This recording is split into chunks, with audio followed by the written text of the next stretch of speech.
repetition of the events that have taken place here in Los Angeles recently, we have to go to the root. We have to go to the cause.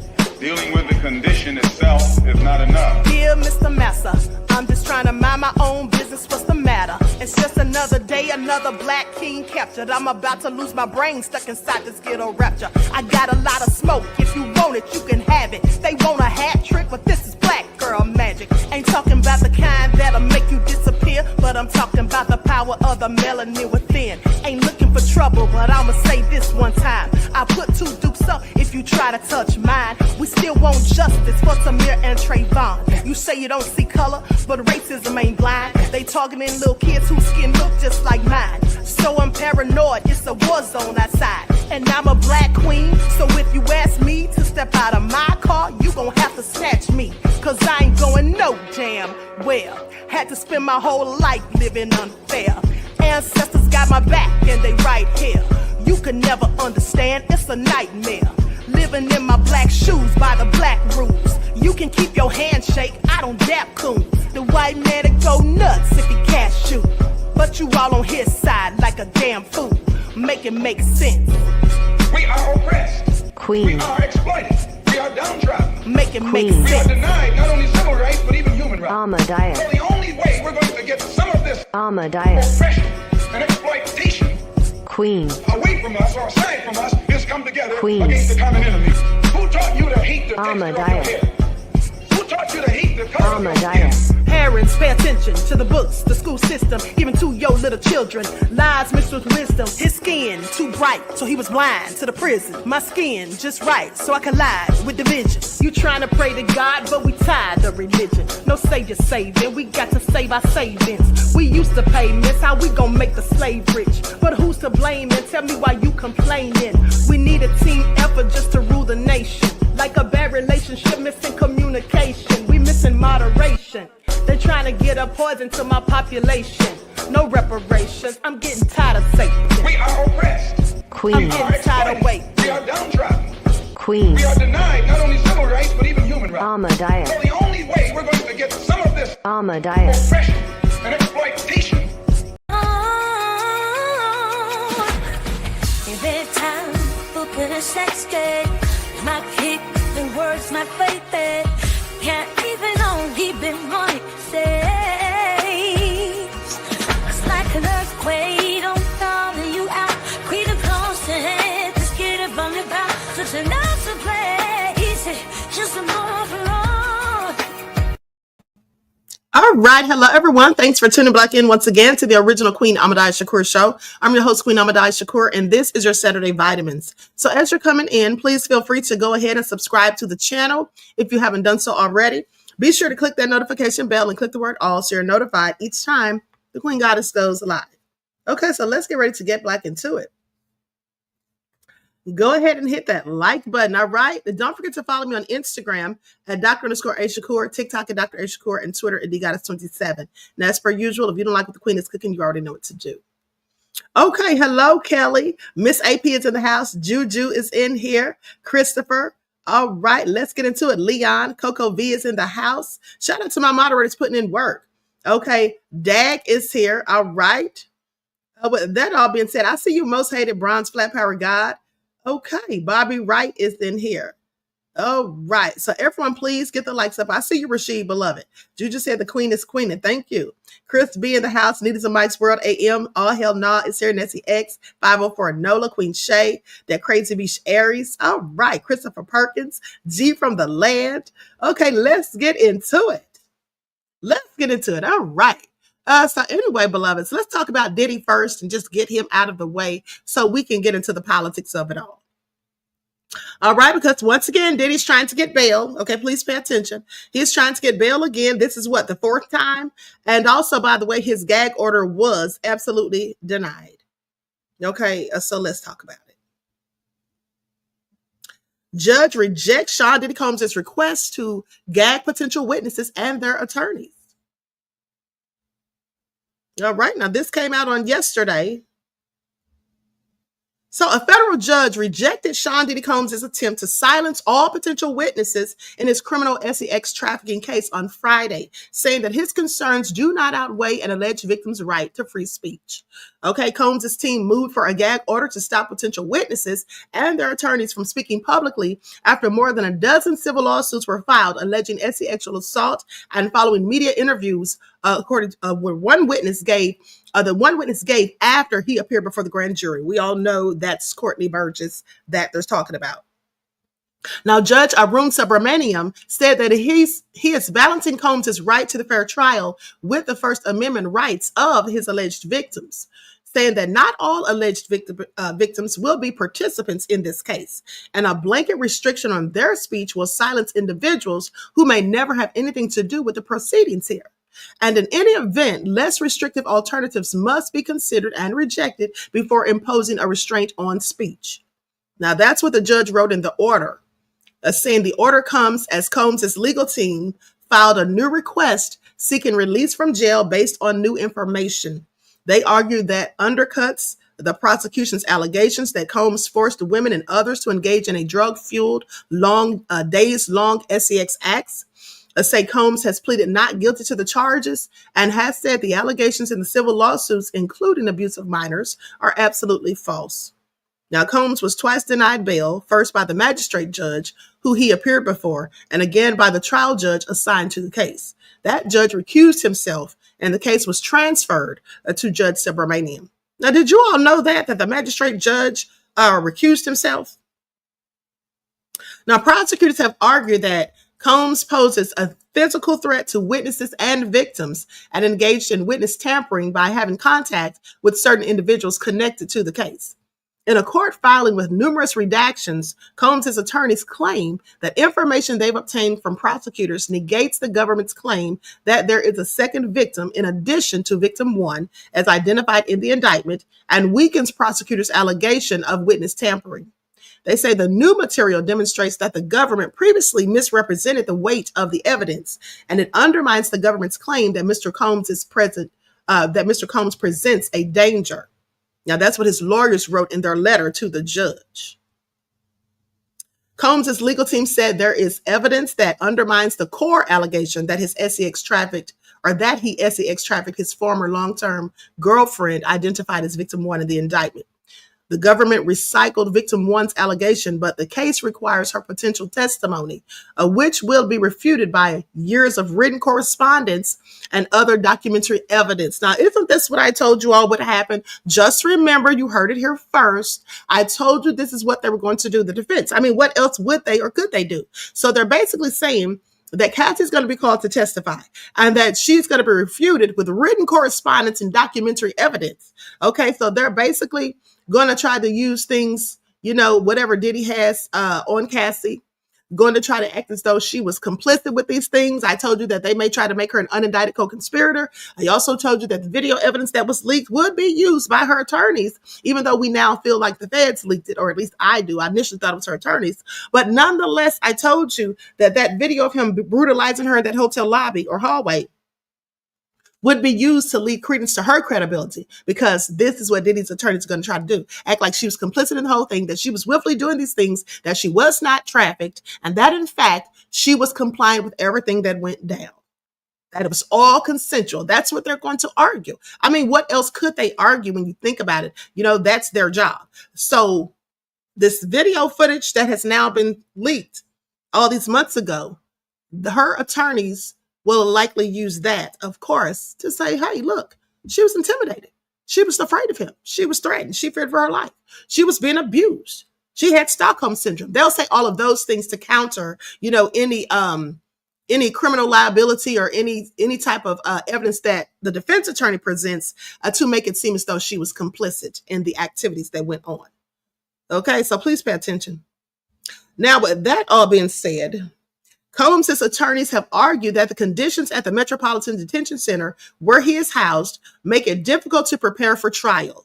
Okay, during a recent government sweep of the federal jail, they said guards confiscated Diddy's pens. So they took his pens. I wonder why they did that. They don't want him writing down anything. They say officers ruffled through his personal notes and left them scattered out of order, and disorganized. These notes included his work product and notes reflecting communications with defense counsel. Now, the officers also seized Mr. Combs' pens, leaving him unable to take further notes while reviewing discovery or during counsel calls, they wrote. Combs' team proposed a bail package that is similar to packages previously rejected by the judges. In addition to the $50 million bond co-signed by Combs, as well as his mother, the adult sons, and others, they proposed home detention with GPS monitoring and 24/7 monitoring by private security. Visitors would be limited to Combs' attorney and family members under the latest proposal. Now, in his prior bail proposal, Combs does not seek to exclude employees, friends, or others from visiting. Combs'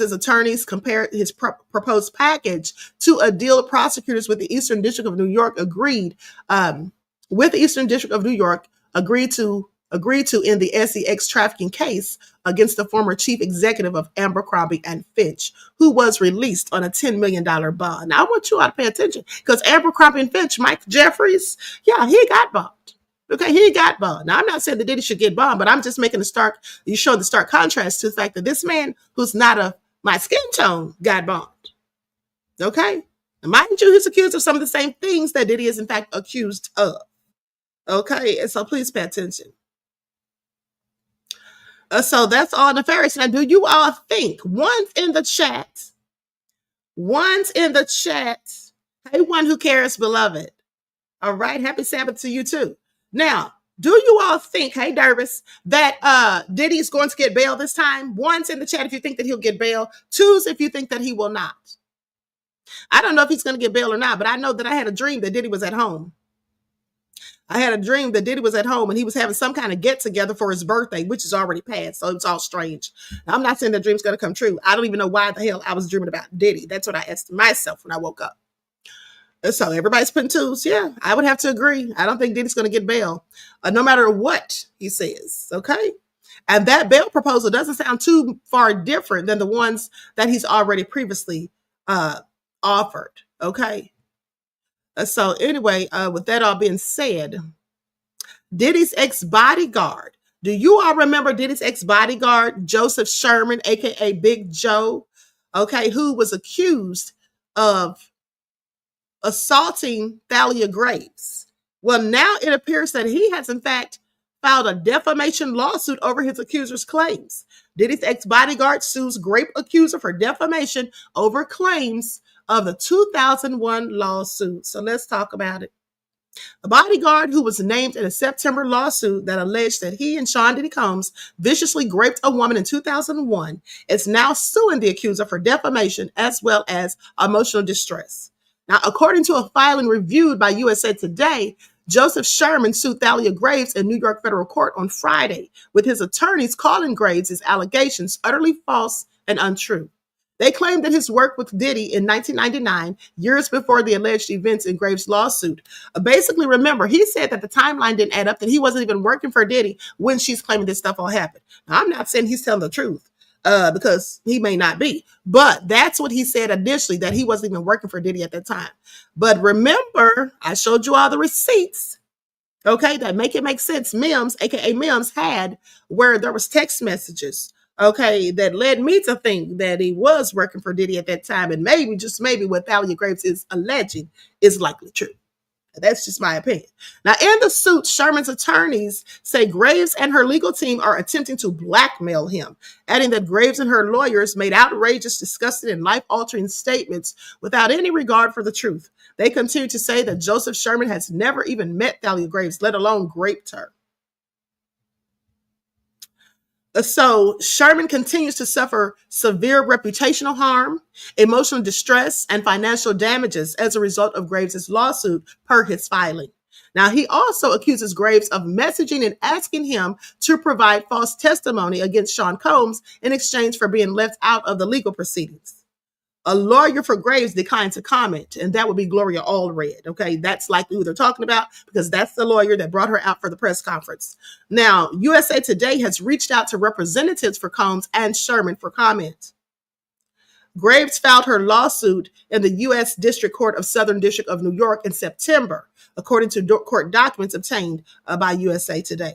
Now, in her complaint, Graves says that she was dating one of Combs' employees at the time, and that she alleged that Combs and Sherman drugged her, bound her, and raped her at the Bad Boy Records studio in New York City around the summer of 2021. I'm sorry, of 2001.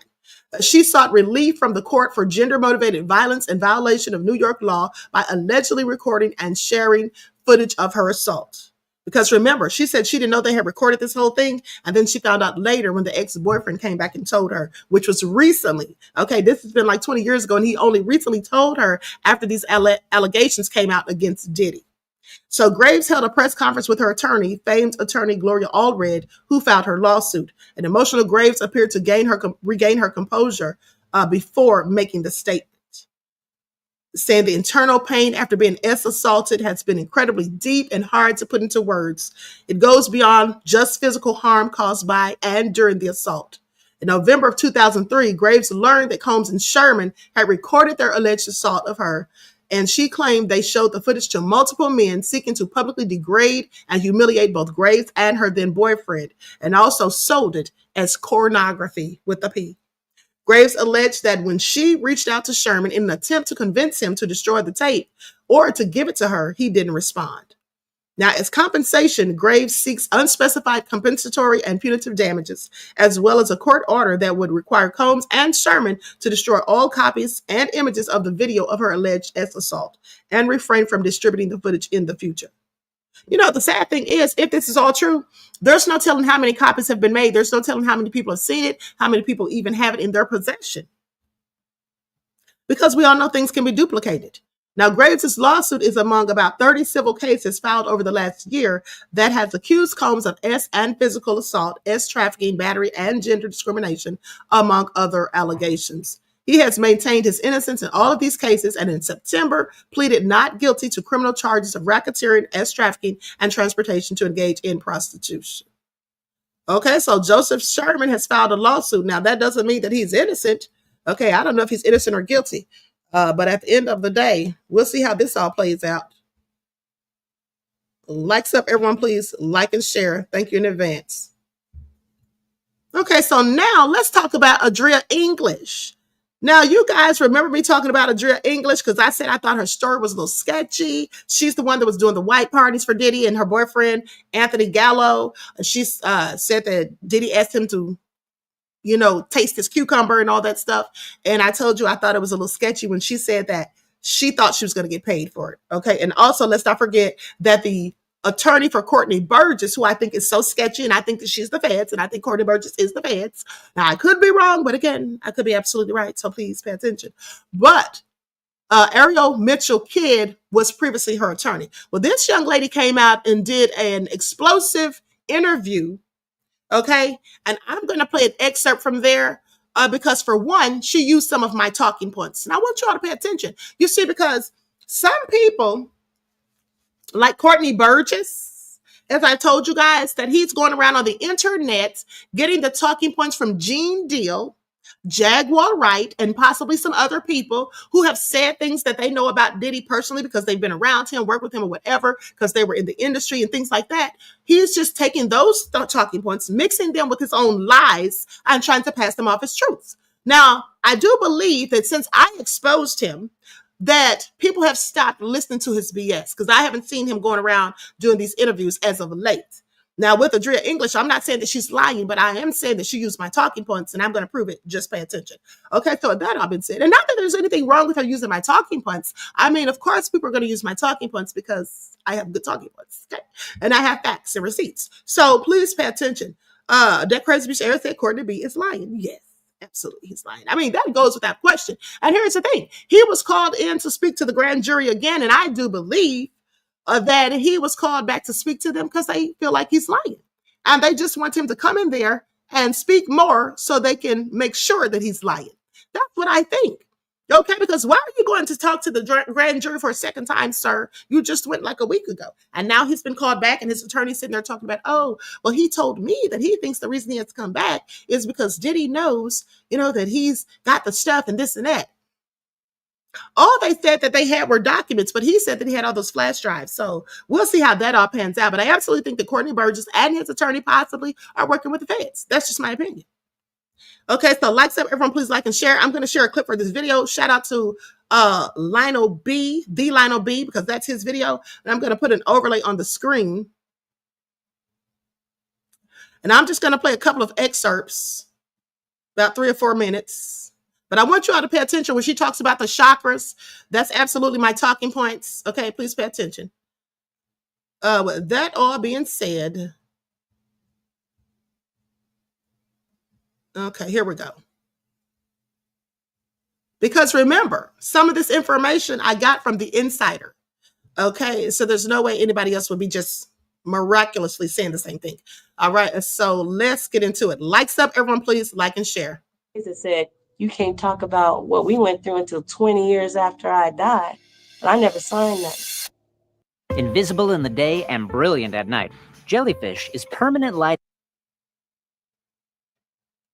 And on Danity Kane, and then they got hit with that. I was already out the game. I was done from 2004 to 2009. By the time he was running around with them, I was already, on the way out. So if I understand correctly, so basically he had you basically setting up people, man. Some of his high profile people, he had you go over there so he can get video of certain. No, he wouldn't say go over there so I can get video. He would hire me to work as a go-go dancer.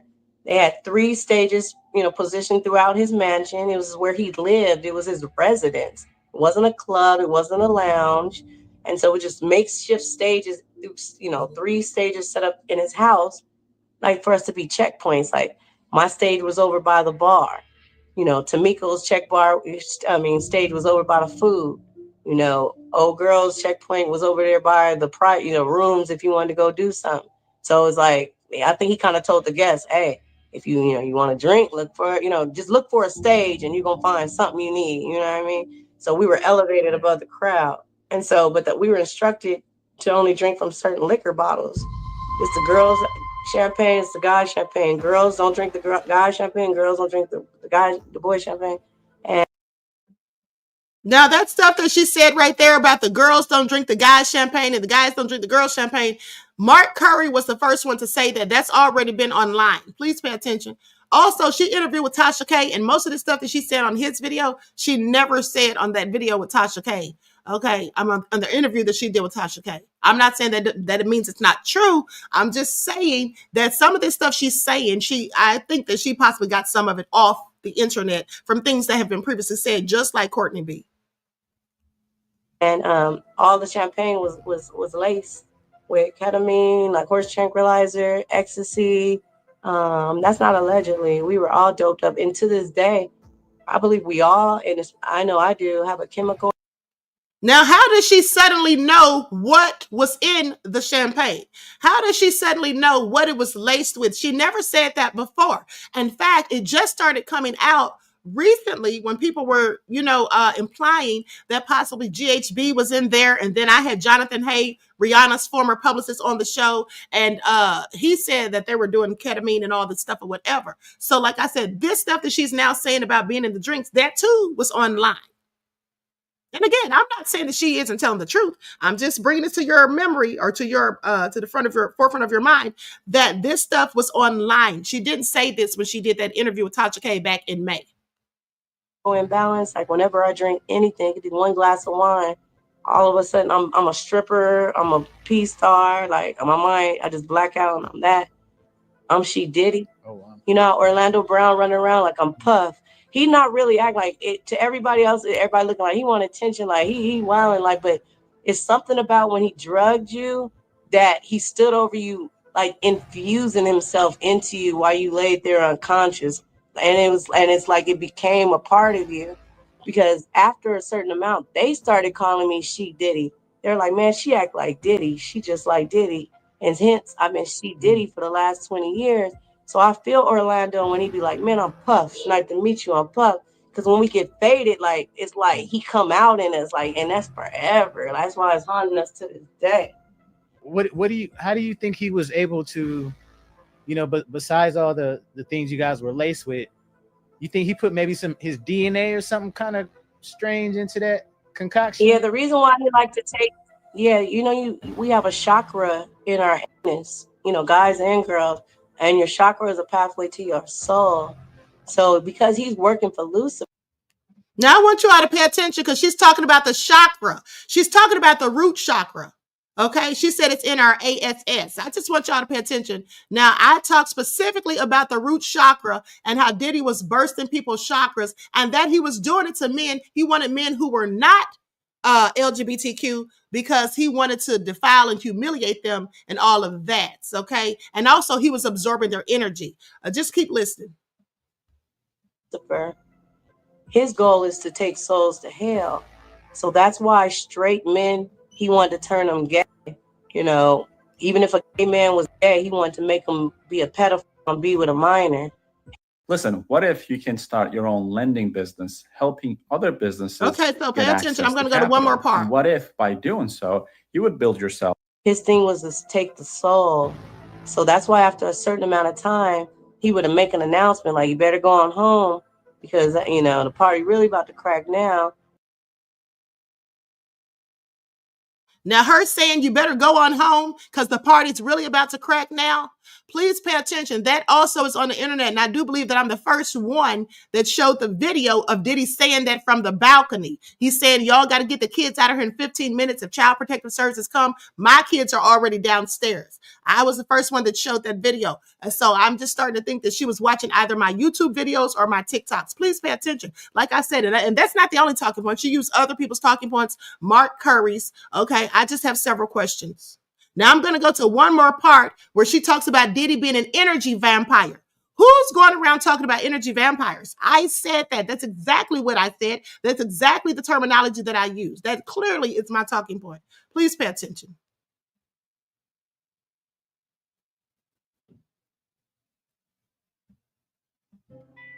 That I'm on them tapes with them doing that to me. These are people that have smiled in my face since then. I had no idea that.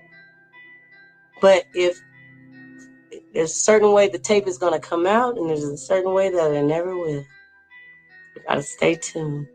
Did that scare you? Like, were you scared when the feds advised you that, you know, there was some pretty high profile people doing some crazy things to you? It angered me, actually, because, you know, I went in, you know, under the presumption that we were all working together to make the, you know, event hot.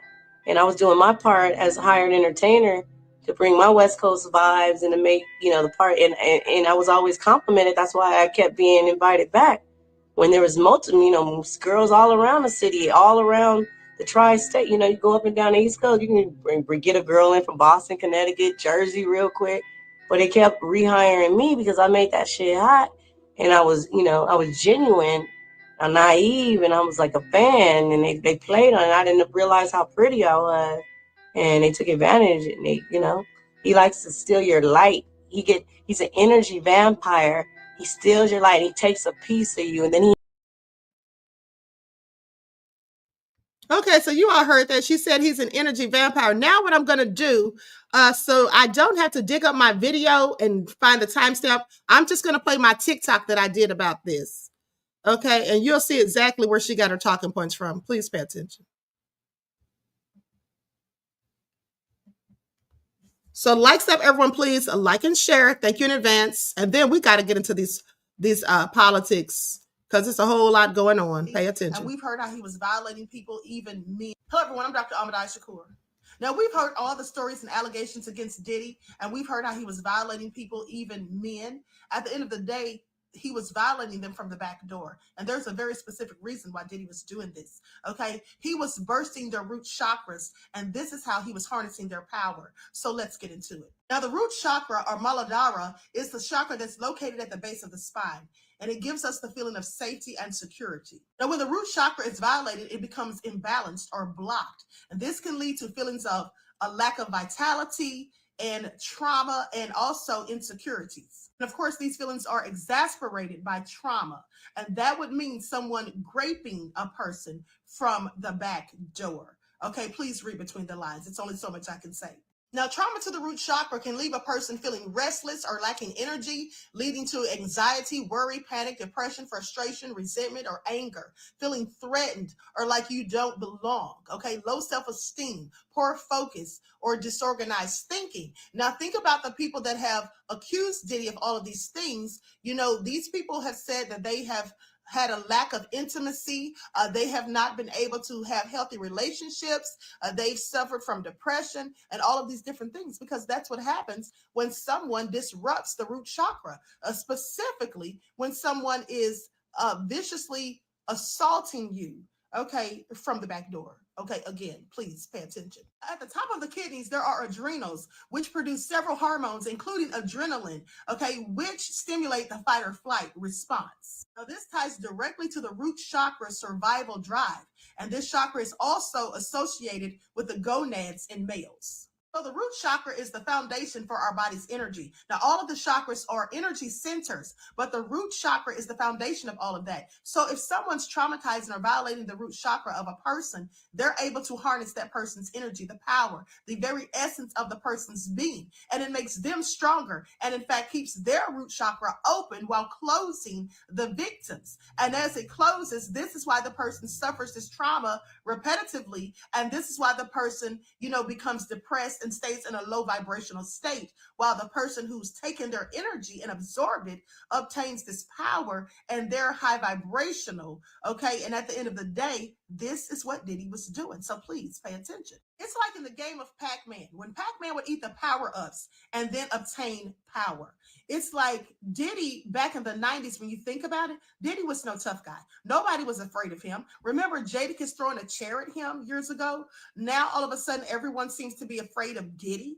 Well, that's because he has this power where he's harnessed these other people's energy and their power. And think about it like this. Okay, so Diddy was basically an apprentice who all of a sudden becomes Darth Vader. Okay, please pay attention. Now, when you think back to that episode of Drink Champs when Diddy was on there with Fabulous, and he kept telling Fabulous something about him not partying with him, okay? And Fabulous said, yeah, I've partied with you. And he says, no, just me and you together, we haven't partied. He said something along those lines. He was clearly hitting on Fabulous, okay? And he knows that Fabulous is not that way, but he was hitting on him, and he was boldly doing it. And you would have thought that Fabulous would have stuck up and said something about it, but he didn't. He was very humble and meek.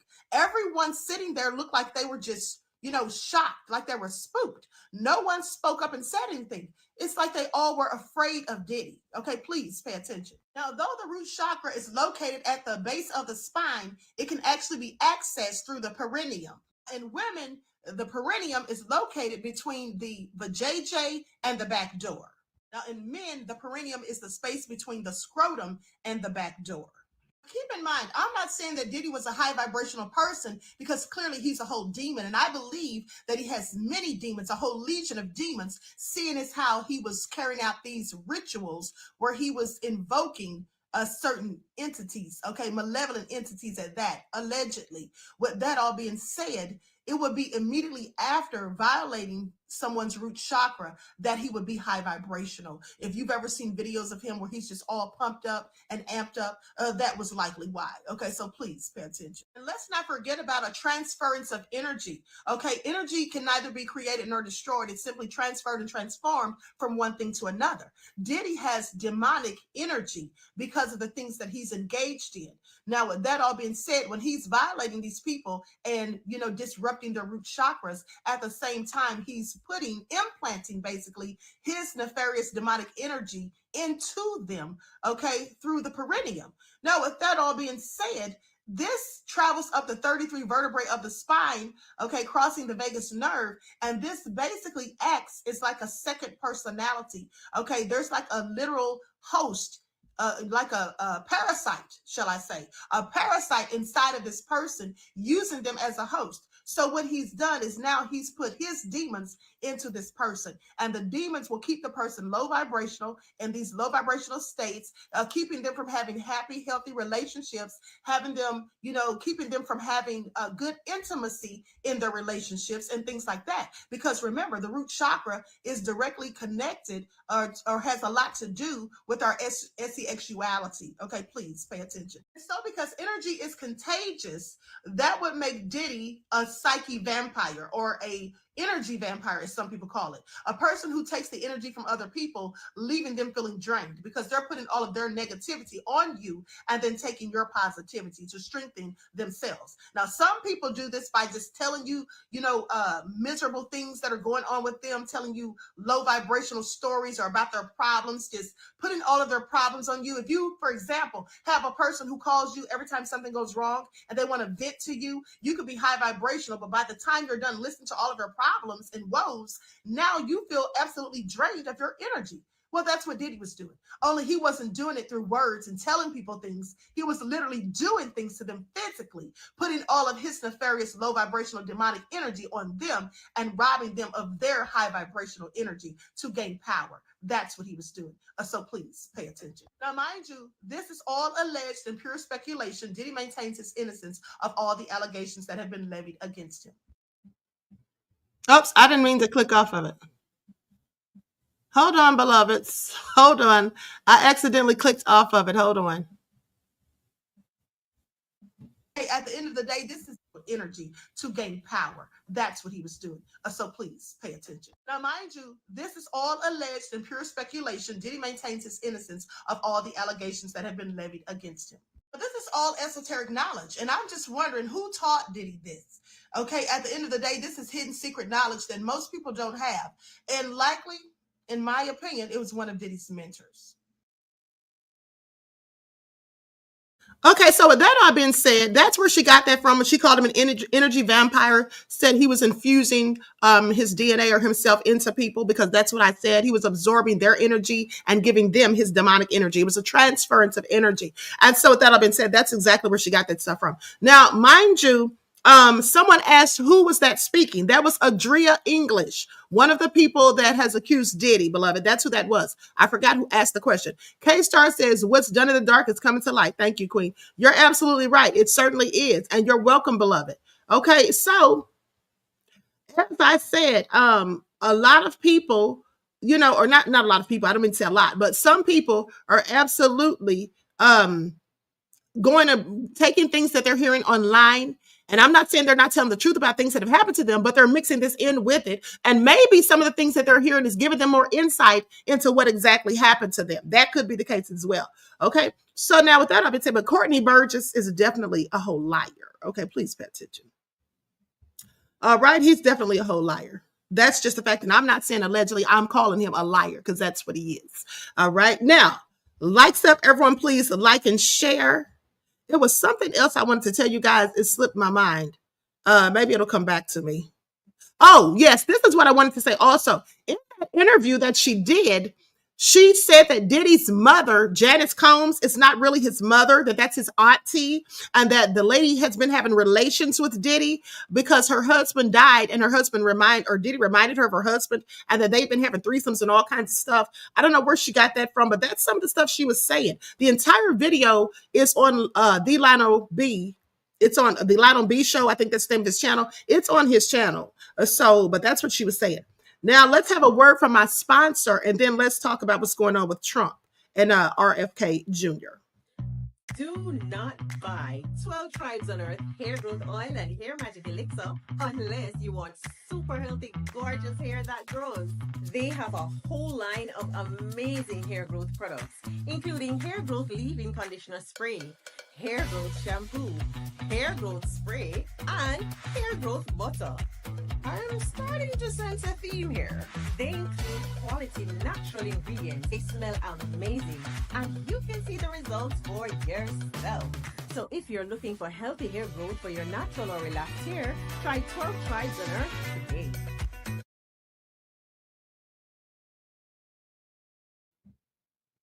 All right. So you can purchase your 12 Tribes hair oil at Etsy.com. Just look for Lisa Crafts, and you can also find it at Walmart.com.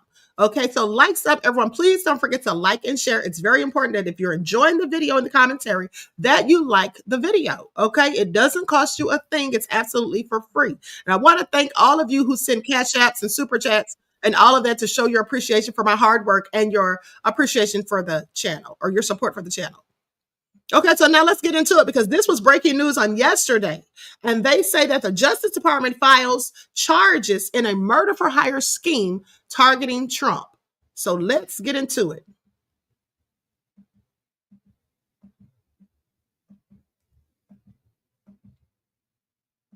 The Justice Department has announced charges over an alleged Iranian murder-for-hire plot targeting President-elect Donald Trump before the election. The department charged 3 individuals. 2 of them are American citizens. Authorities say an American journalist was also targeted in the scheme. Let's dig into it with NBC News law enforcement and intelligence correspondent Tom Winter following the latest for us. So, Tom, first, what do we know about this alleged plot? And talk to us about the individuals suspected to be involved. Sure. So this plot is part of several that were charged today. And the individual is Farhad Shakari. This is somebody who federal investigators, the FBI and the Justice Department say is an asset of the IRGC, the Iran's Revolutionary Guard Corps, kind of their military and intelligence operation. And they say, acting on their behalf, he had put together a number of murder-for-hire plans and schemes here in the United States as well as abroad. But one of those that he discussed with the IRGC, which effectively, by the way, said money was no object in putting together a plan, as late as October 7th of this year,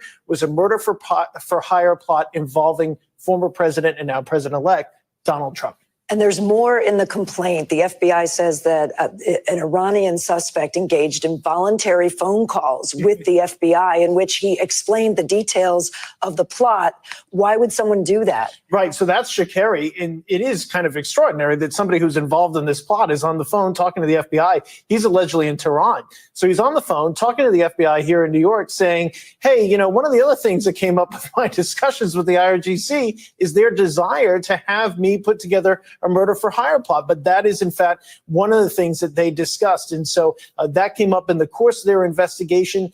He claimed that he didn't have plans to imminently put it together, but the IRGC effectively said there is no cost to this. Go out, spend the money, put it together, surveil Donald Trump. One of the things the Iranians thought was that Trump was going to lose the election. So they said, we could just hold off until after Election Day because then we think the security involving Trump will step down after that point and maybe give us a better chance. So, yeah, pretty troubling details. Indeed. And as we mentioned, it wasn't just President-elect Trump who was targeted here. There was a journalist as well, right? That's exactly right. Mahsa Ahmadinejad. Now, she's been the subject of 3 murder-for-hire plots. She's an Iranian-American journalist. She's spoken out against Iran's regime. She put a statement out just as we were beginning the show saying she quote, I am shocked. I just learned from the FBI that 2 men were arrested yesterday in a new plot to kill me at Fairfield University. That's where she was going to be. That's where she spoke, rather, earlier this year. And there was a plot to get her there. Throughout the criminal complaint, we see all sorts of pictures involving guns and ammo and semi-automatic rifles, assault rifles that are included in there that these men allegedly had. So this was very much a real plot. Thanks for watching. Stay updated about breaking. Okay, so that sounds all nefarious. Okay, this is what they were doing.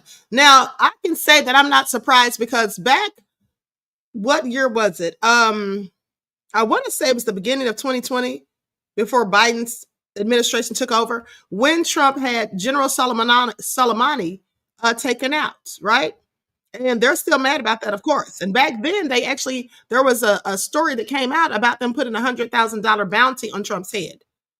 So I'm not surprised in the least. Now, on this report, it says charges brought in Iranian plot to kill Trump. Okay, this is another report. So likes up, everyone, please like and share. All hell no said these people are sick.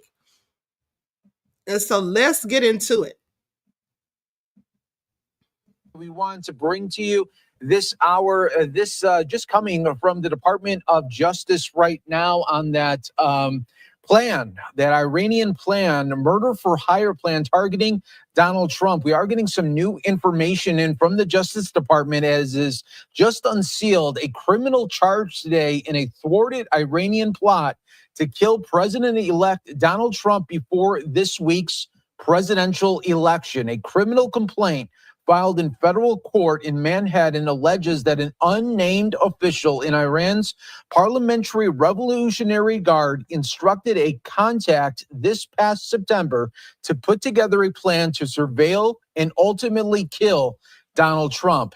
If the man identified as Farhad Shakari was unable to create a plan by then, the complaint said the official told him Iran would pause its plan until after the presidential election because the official believed Trump would lose and it would be easier to assassinate him then the complaint said. Shakur told the FBI he didn't plan to propose a plan to murder Trump within the 7 days the official had requested, according to the complaint. The plot with the charges unsealed just days after Trump's defeat of Democrat Kamala Harris reflects what federal officials have described as ongoing efforts by Iran to target U.S. government officials, including Trump, on U.S. soil. Okay, so now with that all being said, I still have questions as to why the Biden administration never addressed that threat by Yusuf Mossad, okay, the Israeli agent who clearly said something about these U.S. politicians going down, okay, if they didn't in fact support Israel. So I just wonder why nobody's addressed that. I find it all very interesting. But now listen to this. Harris and Biden camps blame each other over the loss. Finger-pointing advisors to Vice President Harris and President Biden agree on one thing. President-elect Trump's victory is the other one's fault. Now, why it matters? Well, Biden premised that his presidency on preventing Trump from returning to the Oval Office, he failed, and so someone needs to take the blame, they say. Now, in response to Trump's decisive victory, aides in both camps are blaming the other for being more responsible, according to interviews with more than a dozen people in the White House and Harris's campaign.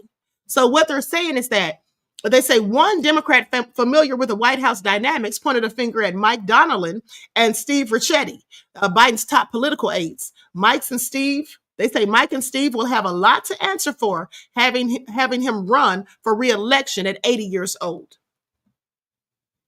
Now, one person involved with Harris told Team Exos that the 107-day Harris campaign was nearly flawless. The Biden campaign that preceded it was the opposite.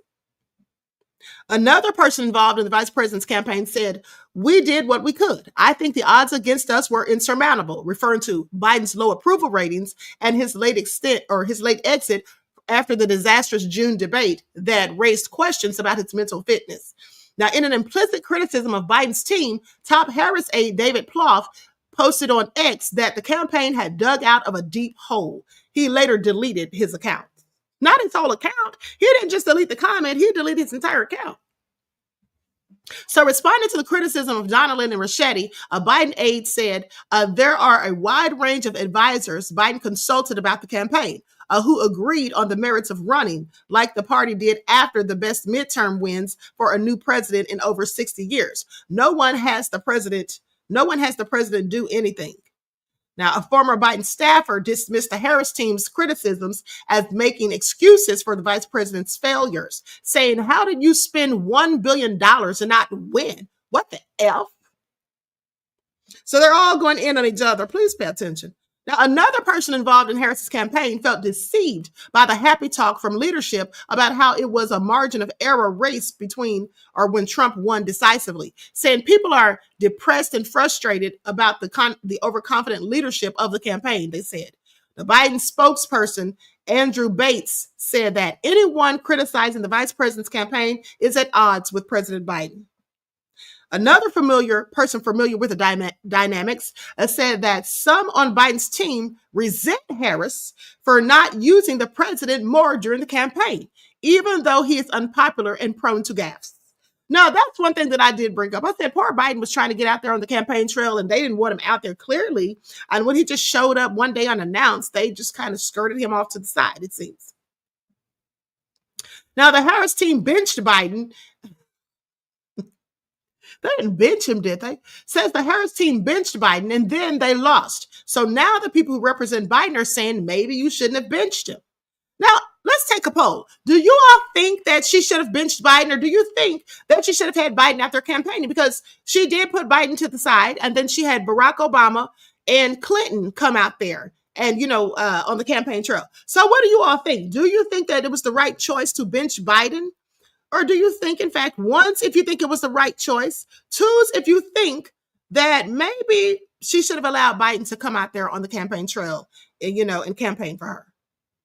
Red Wine Entertainment asked a good question. Who's running the White House? Well, I have several questions about that myself. Okay? I have several questions about that myself. Okay? The classic one says she should have kept him. She should have kept him on, idiots. Okay, so most people are saying 1. I see a few people put it in 2s. Neon Black said they're both garbage, so it didn't matter. Okay, tell us how you really feel, beloved. Okay, so most people are saying yes, that she should have in fact had him out there on the campaign trail. So with that all being said, others reflected on what they saw as the Biden administration's policy failures on the economy, inflation, and the border. One former Biden-Harris official said that it was more a governing problem than a communications problem, that it was very clear that we got it wrong on economic policy. People feel squeezed, and when they do, they pick change. Our policy position and the execution wasn't palpable to voters. Another former Biden administration official cited a range of frustrations, saying the party was lied to about our candidate, and the leadership who lied were the same ones who never bothered to actually listen to voters and understand what was appealing to them about Trump or why the Biden economy wasn't working for them, even if it looked good on paper. See, remember when I told you guys that I feel like Harris should have gone to the hood? I think that she should have. She should have gone out there. She should have been taking notes rather than going in on Trump all that time. I told you guys, she should have been sitting back, looking and listening to what people were saying. Why, in fact, like they say, why some people were saying they were going to vote for Trump. She should have sat back and assessed that situation, then went out and talked to those people. Okay, and met them where they were. That may have helped. I don't know. Because a lot of people seem to think that the reason she really lost is because she's a woman and that this country is just not ready for a female president, which could be true. Now, Harris's campaign declined to comment. The intrigue. They say Harris's campaign was undermined by internal confusion and a lack of clear decision-making hierarchy. Getting something through its approval process was like a Rubik's Cube. One person involved in the campaign said this. Now, they say because of its short timeable, Harris's campaign was an unwidely mix of the original Biden campaign officials, former aides to Barack Obama, and people Harris trusted. Now, some Harris officials felt that many of the former Biden aides resented Harris and her ascension to the top of the ticket, even as Biden personally and enthusiastically backed her. Now, the election was overshadowed by global politics dynamics beyond the campaign's control. Incumbents around the world are facing defeat or fraught environments because of inflation and a post-stupid-19 situation. They say we face the same trend that incumbent parties have all over the world. This is what Bates says. There also has been extraordinary global migration that overran Biden's border policy at times, and many Biden officials acknowledge their response was lacking and gave Trump the upper hand on immigration and border security. Okay, pet issues of his. Now, the Harris campaign's leadership is trying to contain the frustration and anger some staffers are feeling. In an all-staff call Thursday night, campaign leaders pleaded with staffers to not talk to reporters, according to 4 people who contacted Axios, which is where this information is coming from. Okay, they say near the end of the call, campaign manager Jen O'Malley Dillon teared up, according to a report, saying, "I don't like emotion. I don't do that." Okay, this is what she said before choking up. "You are great people who have done a great thing, and you came really close." Now, during the same call, Harris told staffers, said, "Yeah, this sucks. We all just speak truth. We all speak truth, don't we? Right?" I'm sorry, there's a typo. I was trying to figure out what they were actually trying to say. Now, there's also so much good that has come from this campaign. The message didn't resonate with some of Harris's staffers. They say it was detached from the reality of what happened. This is what one person said, adding that we're told the fate of democracy is at stake. And then the message was, we'll get them next time. So there are also some internal frustrations that Harris's campaign wound up in debt. Okay, 3 people familiar with the matter told Axios that Politico first reported the campaign was in debt, but Axios did not confirm the amount. The campaign raised record sums of money, well over $1 billion in a little more than 3 months. So the question is, how in the world are they in debt? I mean, that's really interesting to me. I don't know how they're in debt with over $1 billion, okay, in a 3-month span. So, I don't know. I have several questions. But what I will say is this.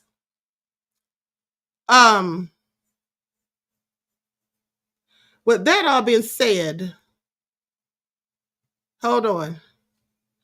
Kyung Wolf Clan said Sloan Bella was the first I heard about the shock where Lois won when she channeled Kim Porter way before the thing with Cassie.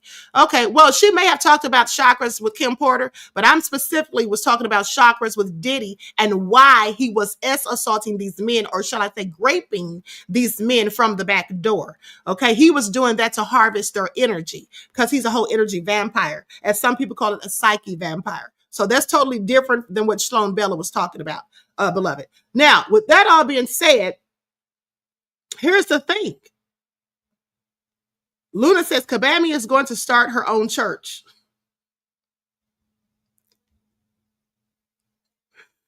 What are y'all talking about? Okay, hold on. Christopher says, sounds like some money laundering going on. Well, I should hope not. I certainly hope not. GK says, this is insanity. Okay, Christopher says, I'm wondering where all that money went. Okay, well, I have to wonder where the money went too. But with that all being said, here's the thing. Now, you know, people were going in about Kamala's border policies, how all these immigrants were coming over here and all of this. And Trump said he's going to mass deport all these immigrants and all this stuff. What I want you all to pay attention to is this. All of these immigrants, some of them may be deported, but there's still going to be immigrants coming over here because the border, the southern border, that's not the only way that immigrants get here, for one. For two, America, and I'm not talking about the citizens, but I'm talking about the government, and I'm talking about institutions here, and I'm talking about the elite who run things.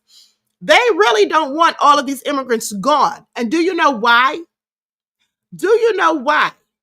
It has a lot to do with geopolitical economics, okay? Because for one, America makes a lot of money from these immigrants, and they enjoy the cheap labor. You see, in the first place, this is why the Biden administration, in my opinion, was giving them all of these tangibles and benefits and helping them when they would come over here. Not only so they can vote, in my opinion, but also so that these people would be over here for cheap labor, okay? There's lots of money that they're making. They really are helping. They feel that this really helps to boost the economy. So do you think they're going to stop all of that? The cheap labor? Exactly. The classic one says they want the cheap labor. Yes, they do. So there's never going to be a time where they get rid of all these immigrants. There's never going to be a time where they're not allowing them to come over here. Okay, they may close the border temporarily or whatever, but at the end of the day, these immigrants are still going to come. Now, what may happen under Trump's reign is that they may no longer get all of those benefits and tangibles they were getting, like the thousands of dollars in food stamps, the thousands of dollars in cash, you know, and all of those things. They may not continue to get those things, but trust and believe the immigrants will still be here. And here's another thing. Those gangs, the Venezuelan gangs, you see, America also, in a way, benefits from them too.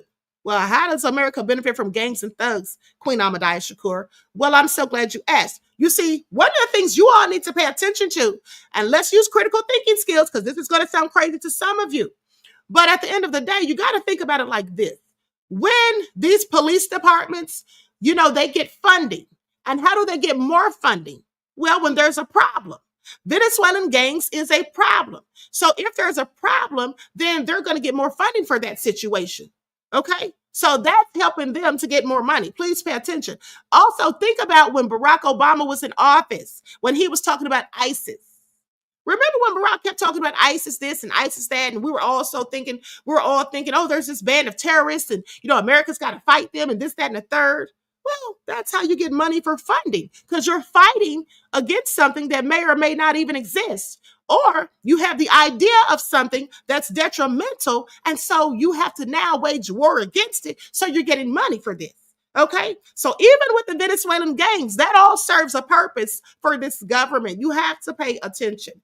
Okay, you have to pay attention. But see, people don't think about things like that.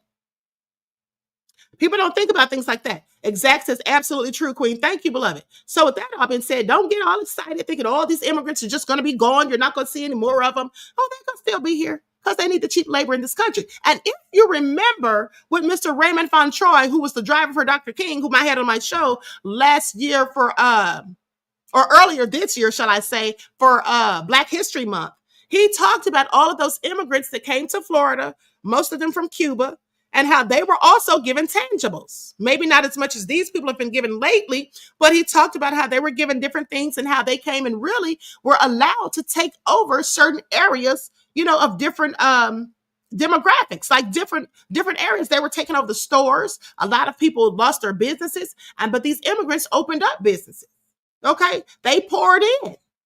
And he said that this was basically, I think this, if I'm not mistaken, that he said that boosted the economy. So when America looks at it that way, do you really think they're going to stop them from coming over here altogether? Okay, do you think they're really going to stop them from coming over here altogether? It's never going to happen. Okay, it is never going to happen. With that all being said, so let's talk about Putin. Let's talk about Putin, because they say that Putin has come out and congratulated Trump. Okay, there was a report that Putin didn't come out and congratulate Trump at first, and then they said that he did. So let's get into it. And also, I want to talk about Robert F. Kennedy Jr.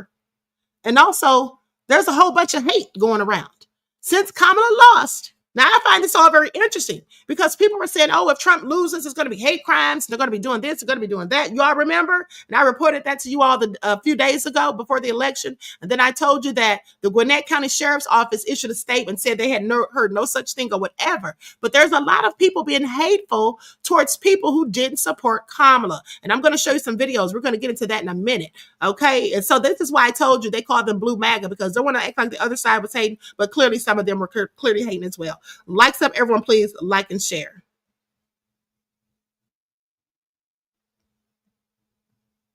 Okay, here we go.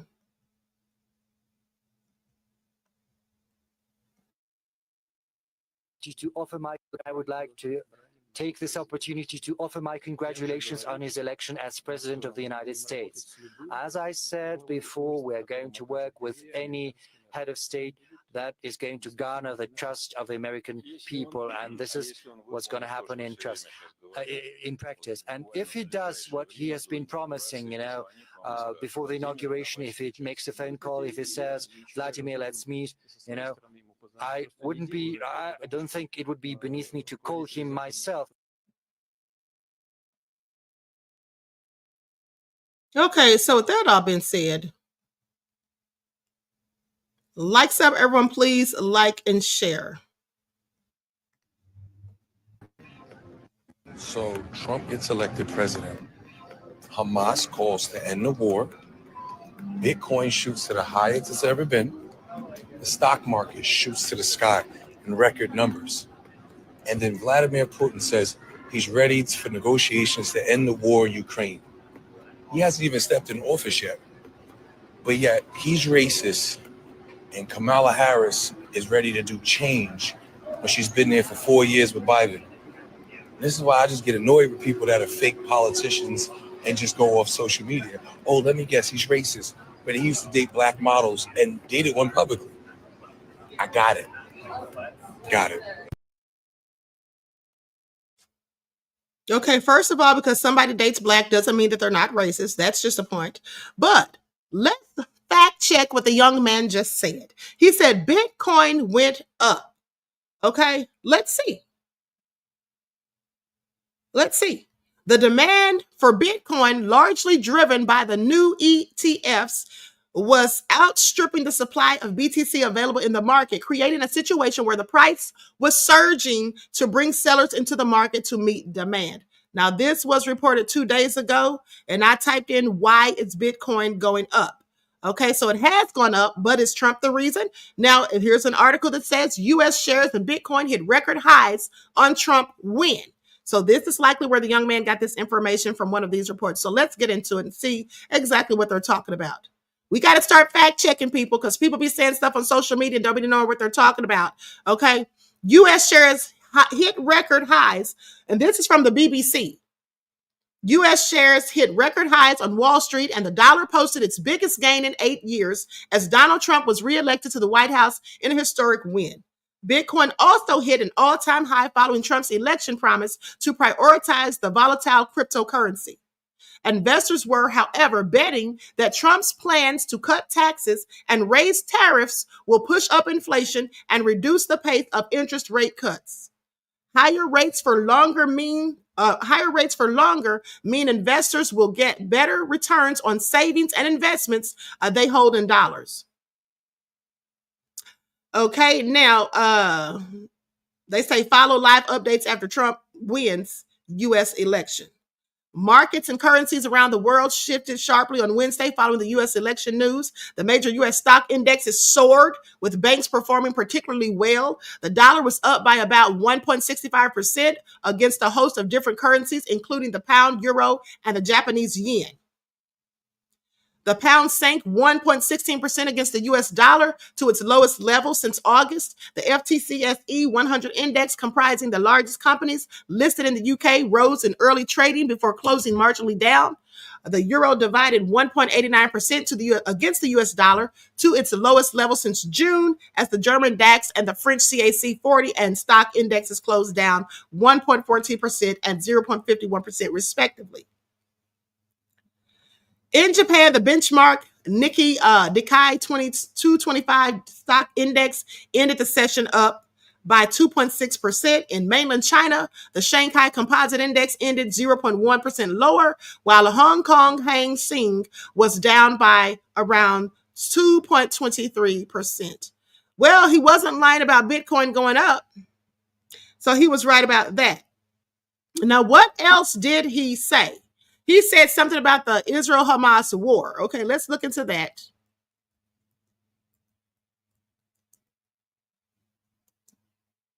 Like stuff, everyone, please like and share. Okay, here's a report from well, I can't pull that one up because that's Washington Post and I'm not subscribed to them and I'm not about to do so right this minute. Okay, hold on. Israel's war in Gaza about to end. Okay, so here's a news report. So let's go to this.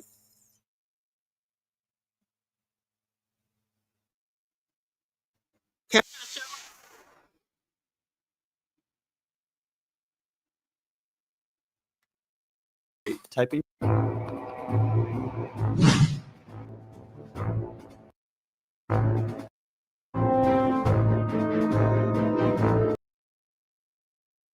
Okay, let me go to another report where they're actually talking. Hold on.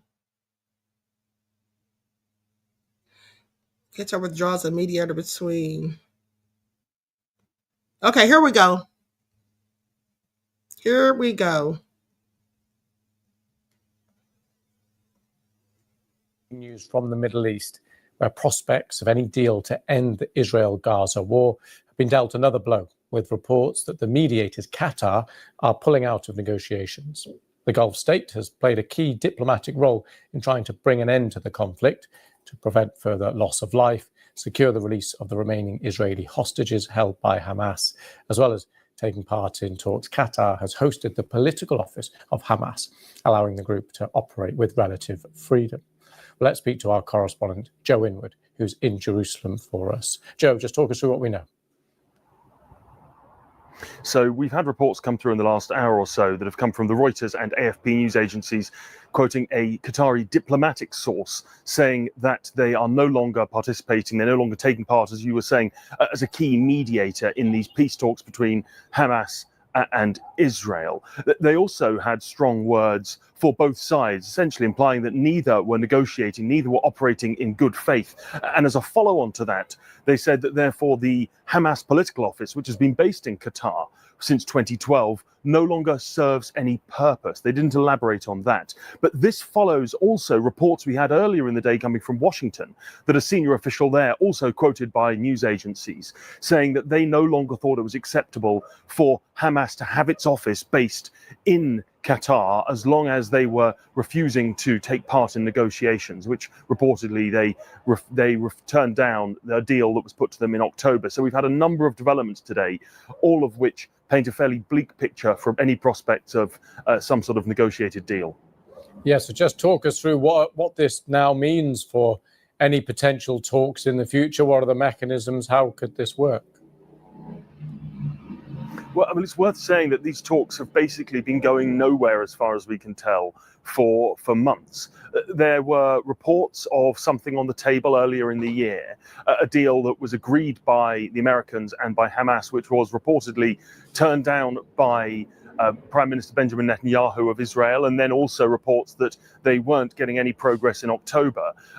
We had some suggestion they were going to be restarting, but really they haven't been making any substantial progress as far as anyone can tell for months and months now. And obviously this development makes it even more difficult. We, of course, do still have the Egyptians. They talk to both sides, and the Americans have been pushing for some sort of improvement in the humanitarian situation in Gaza and for a deal. And it was thought that the attempt to get Hamas kicked out of Doha was part of that negotiating strategy, potentially.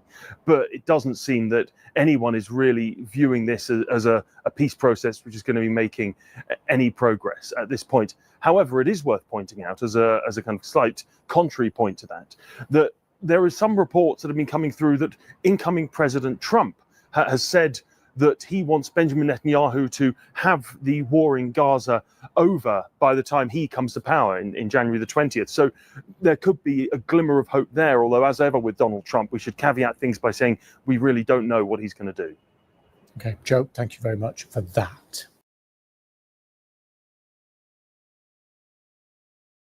Okay, so the war has not been decided or determined that it's coming to an end. Okay, just that Trump put in a request. All right, so they don't know how that's going to go as of yet.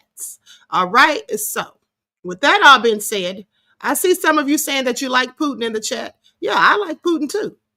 America doesn't seem to like Putin. Pay attention. Now listen to this. A lot of killers. Putin's a killer. A lot of killers. We got a lot of killers. Why, you think our country's so innocent? You think our country's so innocent? I don't know of any government leaders that are killers anymore. Well, take a look at what we've done too. We've made a lot of mistakes. I've been against the war in Iraq from the beginning. Yeah, mistakes are different We made than. a lot of mistakes. Okay, but a lot of people were killed. So a lot of killers around, believe me. Let's talk about Mexico. Okay, so listen to Bill O'Reilly. He's sitting there talking about Putin's a killer. Sir, please sit there and do what Trump said and think about America. America has made a lot of mistakes. I'm sorry, wasn't it Barack Obama and Hillary who gave the order for NATO to take out Muammar Gaddafi? It's amazing to me how they want to point the blame at other world leaders as if theirs are perfect, as if America hasn't had a hand in the variousness. Do y'all hear that? Do y'all hear that? Putin's a killer. Putin's a killer. And America isn't? I'm sorry. Please make that all make sense. And see, that's what I'm saying. This country does not like Putin. I mean, Trump does, but most of these American politicians, they don't like Putin.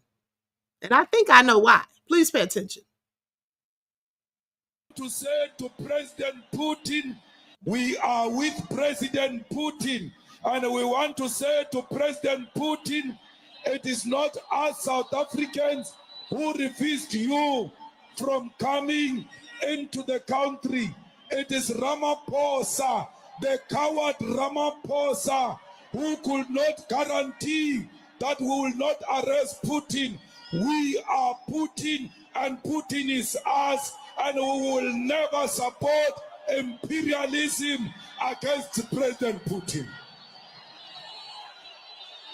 Comrades, America is threatening us with African Growth and Opportunity Act that if we don't arrest Putin, they are going to take away AGOA.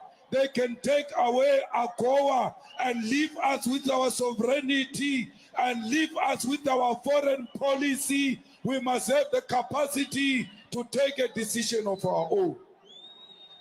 We call on the President of the People's Republic of China, India, and Brazil not to come to BRICS Summit in solidarity with President Putin. They must say, you touch one of us, you touch all of us.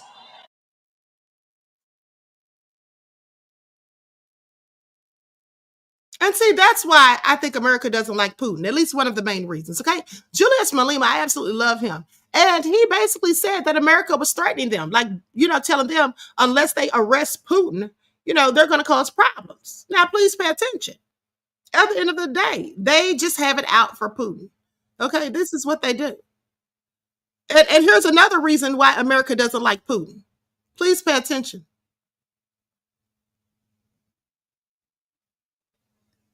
I learned something new today.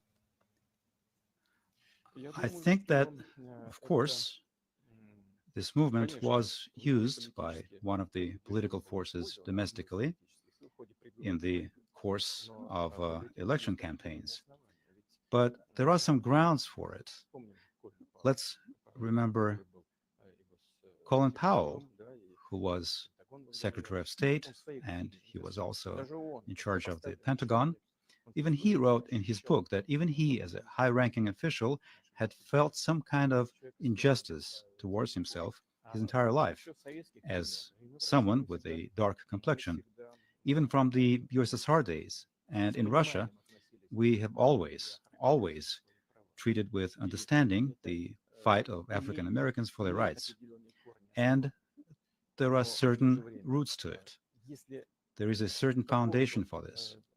But no matter how noble the goals that somebody is driven by, if it reaches certain extremes, if it spills over into extremism, acquires elements of extremism, we cannot approve this. We cannot welcome this.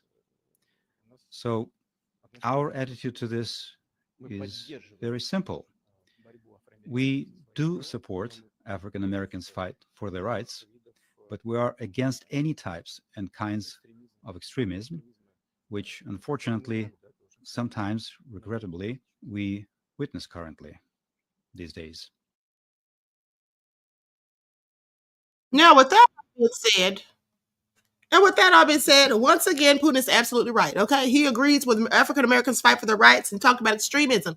Where is the extremism? From our police departments. Okay, the police act in extreme ways. They absolutely do. And these people who go around doing these heinous things to black people, like the two killers that took out Ahmaud Arbery, yes, those people are extremists. But it's interesting because the United States government tried to label black people as the extremists, black identity extremists. Remember that? Well, that didn't go over so well because black people are not out here acting like whole extremists. We're not going out here having hate groups and going around attacking people just because of the way they look or the race that they belong to. That's what we're not doing. Okay, so please pay attention. So once again, that's absolutely true. Now, let me just show you how the media lies.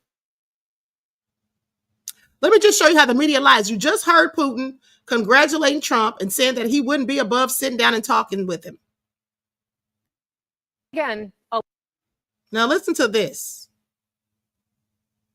Donald Trump, once again elected to the White House.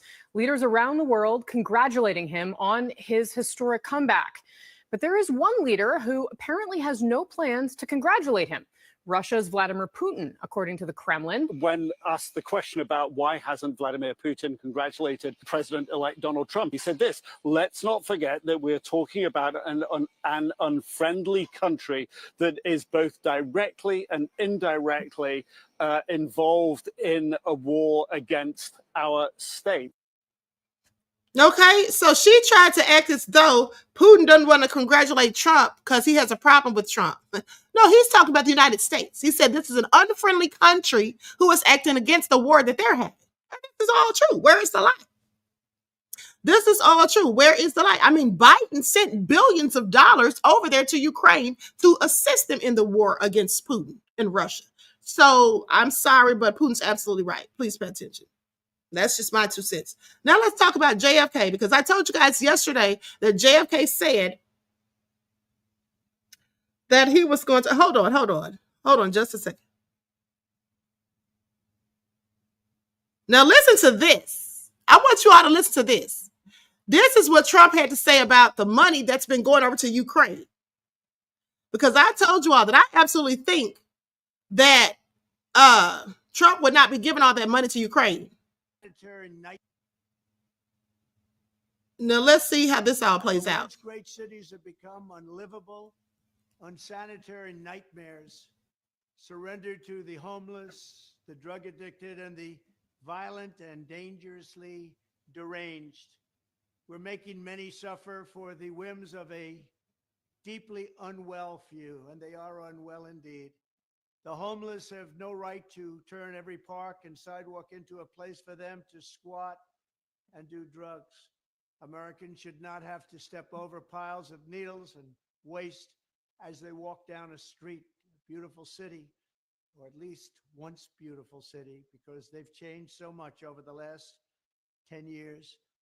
Our first consideration should be the rights and safety of the hardworking, law-abiding citizens who make our society function. When I'm back in the White House, we will use every tool, lever, and authority to get the homeless off our streets.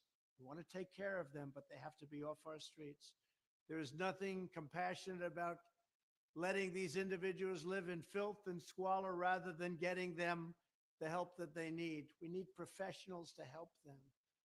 For a small fraction of what we spend upon Ukraine, we could take care of every homeless veteran in America. Our veterans.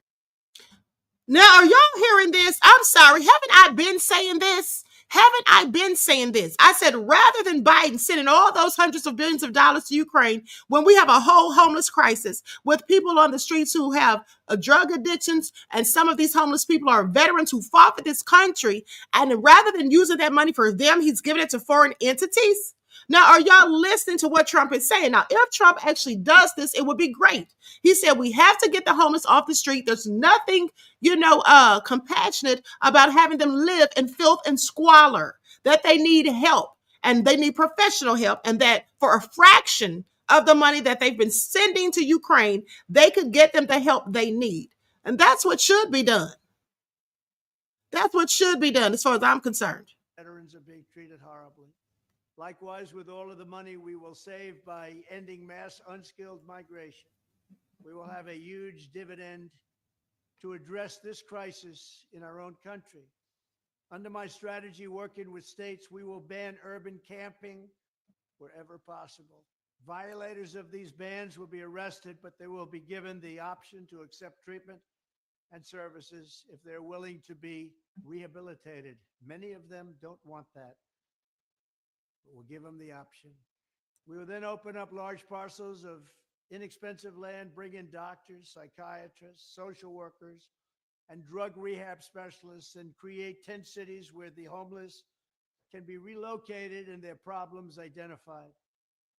But we'll open up our cities again, make them livable, and make them beautiful. For those who are just temporarily down on their luck, we will work to help them quickly reintegrate into a normal life.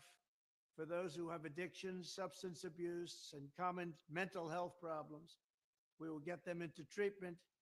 And for those who are severely mentally ill and deeply disturbed, we will bring them back to mental institutions where they belong, with the goal of reintegrating them back into society once they are well enough to manage. It's a tough task, a very tough task. What's taken place on the streets, what's taken place with their taking so much drugs. But the fact is, we're going to try. This strategy will be far better and also far less expensive than spending vast sums of taxpayer money to house the homeless in luxury hotels without addressing their underlying issues. And they have so many of these underlying issues and needs. This is how I will end the scourge of homelessness and make our cities clean and safe and beautiful once again. We will do it. We will bring back America. Okay, so like I said, if this is done, if this is really what Trump's going to do, that's great. Because my thing is the fact that the police will lock people up for trying to feed the homeless. It's really ridiculous to me, inhumane, and just downright despicable. Let's not forget the 90-plus-year-old pastor who was out there feeding the homeless, and the police literally arrested that poor man. It's a darn shame. Okay? It's a darn shame. Dan says, this is literally fantastic. Let's go. I hope he does get this done, because many of them do need mental health facilities. We need mental health facilities, period. Because at the end of the day, when these people who have mental health issues, they find themselves in a medical or mental health crisis, and the family doesn't know what to do with them and doesn't know how to deal with them. And then they call the police, and the police show up, and then the person ends up deceased. That's because the police don't know how to properly and adequately deal with these people. And we don't have these mental health facilities like we once had. So we definitely need more of this and less of giving money to places like Ukraine to fund their wars. Okay, that's what we don't need. Now, as far as Trump saying that he was going to be a dictator, let's talk about it. Likes up, everyone, please like and share. Because they say Trump said he was going to be a dictator if he gets in office. Power as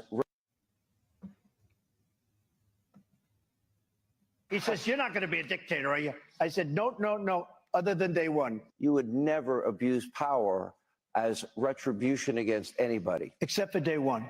That is a war that's dying to be settled. I will get it settled before I even become president. If I win, when I'm president-elect, and what I'll do is I'll speak to one, I'll speak to the other, I'll get them together.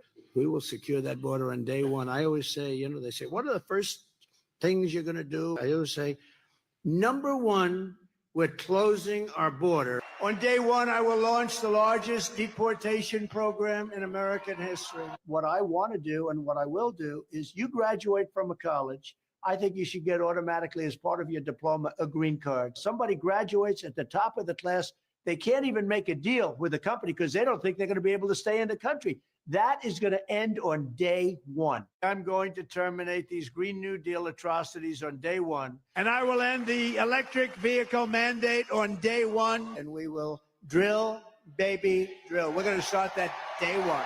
We got immunity at the Supreme Court. It's so easy. I would fire him within 2 seconds. The moment we win, we will rapidly review the cases of every political prisoner unjustly victimized by the Harris regime, and I will sign their pardons on day one. I will sign it on day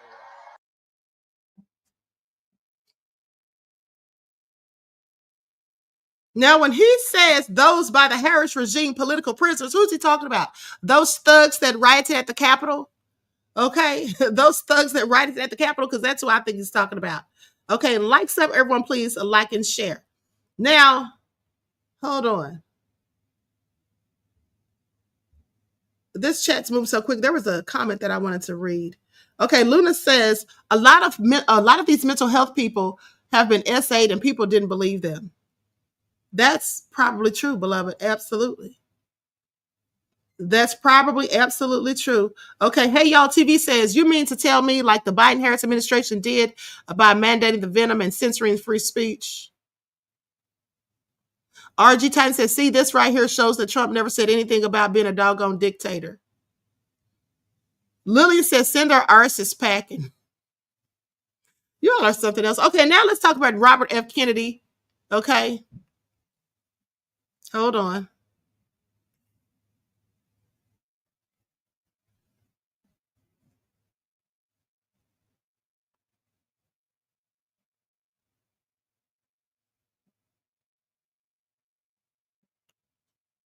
Hold on. Let's see. Here's a video where Trump talks about a 10-step plan to dismantle deep state. Let's get into it. Likes up, everyone, please like and share. Let's hear about this. Then we'll get into RFK. Democracy from Washington. I plan to dismantle the deep state and reclaim our democracy from Washington corruption once and for all. And corruption it is. First, I will immediately reissue my 2020 executive order restoring the president's authority to remove rogue bureaucrats, and I will wield that power very aggressively. Second, we will clean out all of the corrupt actors in our national security and intelligence apparatus, and there are plenty of them. The departments and agencies that have been weaponized will be completely overhauled so that faceless bureaucrats will never again be able to target and persecute conservatives, Christians, or the left's political enemies, which they're doing now at a level that nobody can believe even possible. Third, we will totally reform FISA courts, which are so corrupt that the judges seemingly do not care when they are lied to in warrant applications. So many judges have seen so many applications that they know were wrong, or at least they must have known. They do nothing about it. They're lied to. Fourth, to expose the hoaxes and abuses of power that have been tearing our country apart, we will establish a Truth and Reconciliation Commission to declassify and publish all documents on deep state spying, censorship, and corruption. And there are plenty of them. Fifth, we will launch a major crackdown on government leakers who collude with the fake news to deliberately weave false narratives and to subvert our government and our democracy. When possible, we will press criminal charges.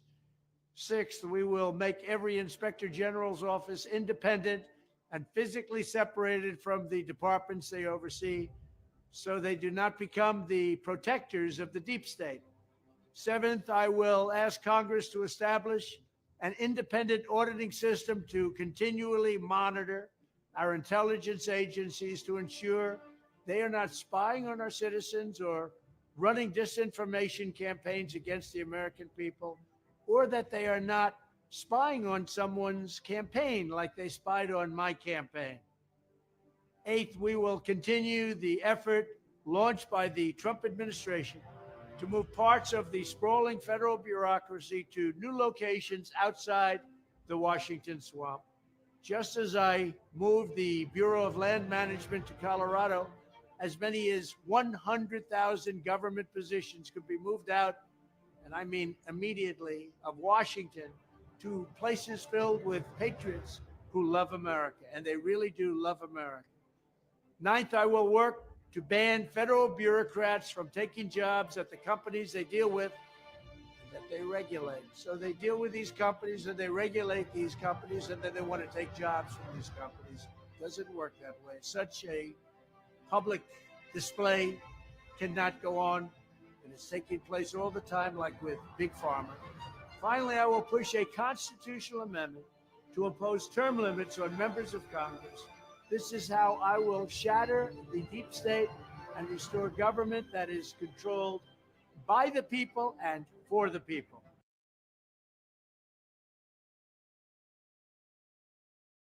Okay, I can only imagine how many enemies that's going to cause Trump that he even said those things. I can imagine how many enemies that's going to cause Trump to have for even saying those things. Are y'all hearing this? He mentioned Big Pharma. He already said things about the Federal Reserve, the IRS. Okay, at the end of the day, we're going to have to see how this all turns out because, you know, it's a whole lot of people that are going to be very, very upset by his plans. Now, let's get into it. Likes up, everyone, please. Like and share. Thank you in advance. Let's see what Trump had to say about free speech, and then we're going to get into it. I will sign an within hours of my inauguration. I will sign an executive order banning any federal department from colluding with any organization to censor the lawful speech of American citizens. And I will begin by identifying and firing every federal bureaucrat who has engaged in domestic censorship, no matter who they are. Just wanted to make sure y'all got that through your brains. Okay, censorship. I'm sorry, that's a huge problem. That's a huge problem. And we already know who wants to censor everybody, so you can't say shite. Now let's talk about it because RFK Jr., as I told you all on yesterday, said that in fact he was going to fire departments at the FDA. So let's talk about some of the things he has to say.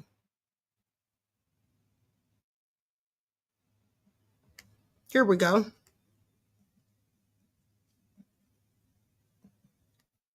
You would see. Are there specific vaccines that you would seek to take off the market? Oh, I'm not going to take away anybody's vaccines. I've never been anti-vaccine, but he wants me to do three things. One, clean up the corruption of the agencies, particularly the conflicts of interest that have turned those agencies into captive agencies for the pharmaceutical industry and the food industry, the other industries that they're supposed to be regulating. Number two, to return those agencies to the gold standard science, the empirically based, evidence-based medicine that they were famous for when I was a kid. And number three, to make America healthy again, to end the chronic disease epidemic. And President Trump has told me that he wants to see measurable, concrete results within 2 years. Would you like to be nominated to be the Secretary of Health and Human Services? Like I said, I don't know if that's the post that I want. I may be more effective in the White House as a health czar or something like that, but we don't know. We haven't decided. We're meeting today on these issues. You would seek to ban fluoride in the U.S. water supply? Well, I would advise the water districts that are currently using it that there's a lot of new science out there. I think fluoride is on the way out because of that court decision. I think the faster that it goes out, the better. I'm not going to compel anybody to take it out, but I'm going to advise the water districts.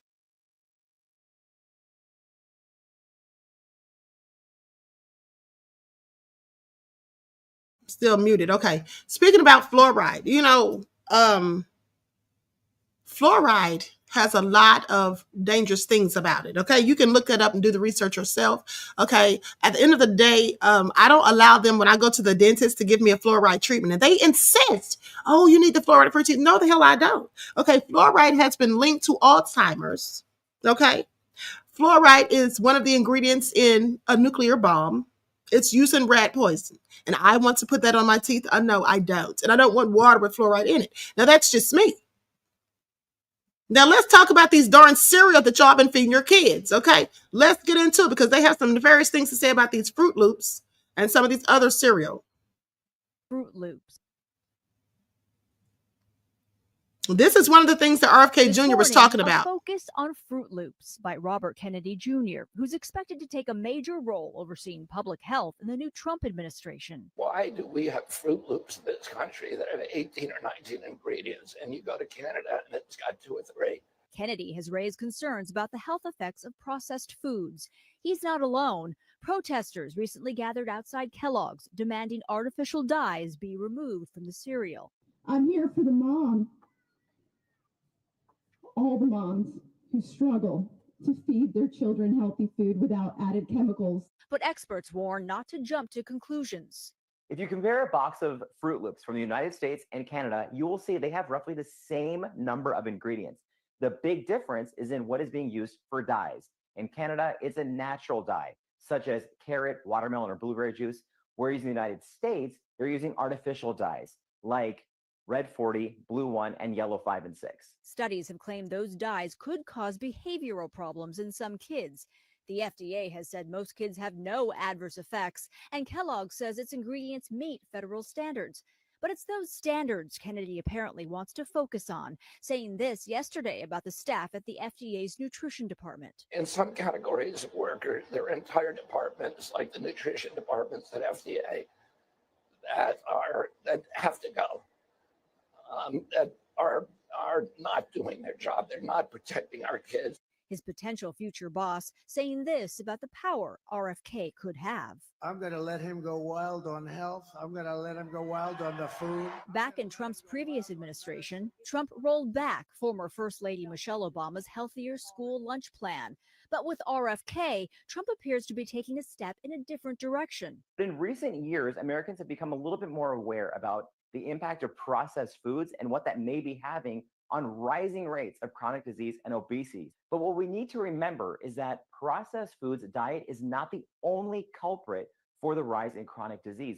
We also have to pay attention to environment, genetics, the fact that children are more sedentary now, they're on their screens. RFK has also pushed to remove fluoride from drinking water. And he's a vaccine skeptic, but he said yesterday he won't be taking away anyone's vaccines.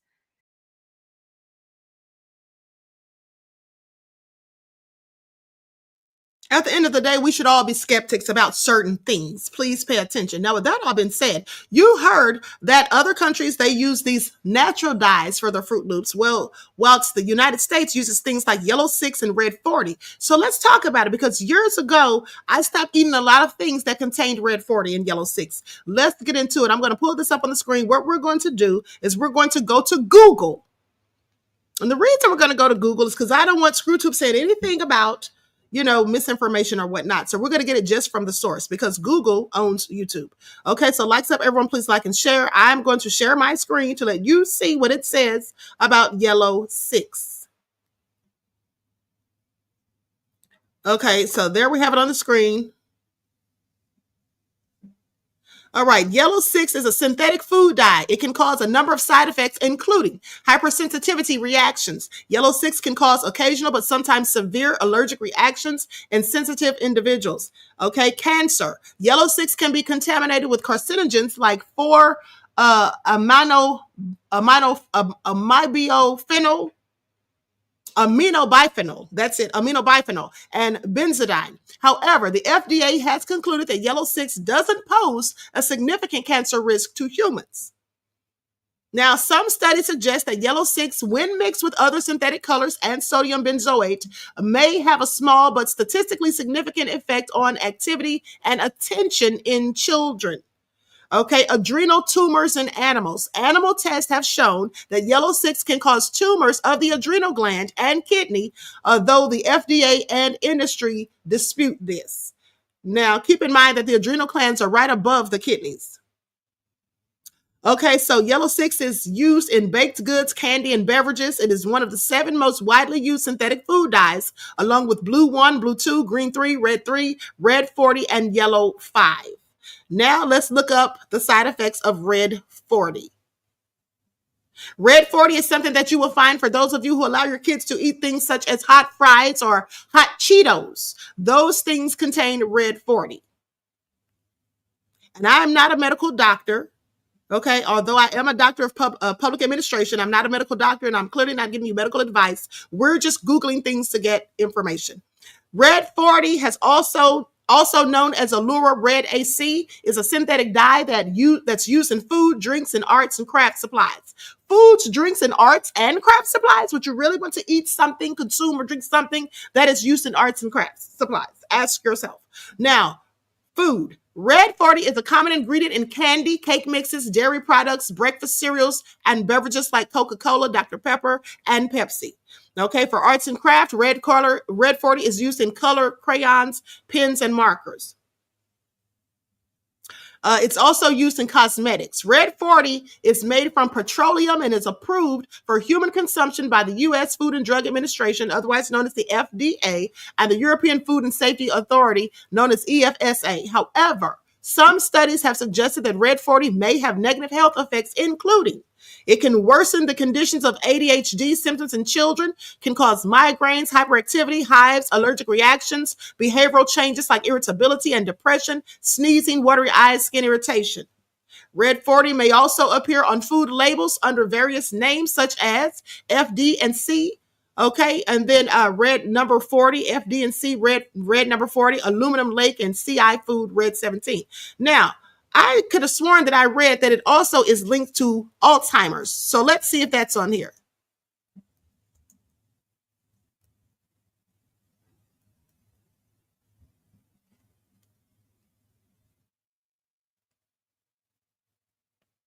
Okay, red 40, synthetic food dye, can cause DNA damage in cells. However, there is no evidence, there's no direct evidence that red 40 is linked to Alzheimer's disease. Okay, so it says there's no evidence of that. Maybe I'm getting confused with fluoride.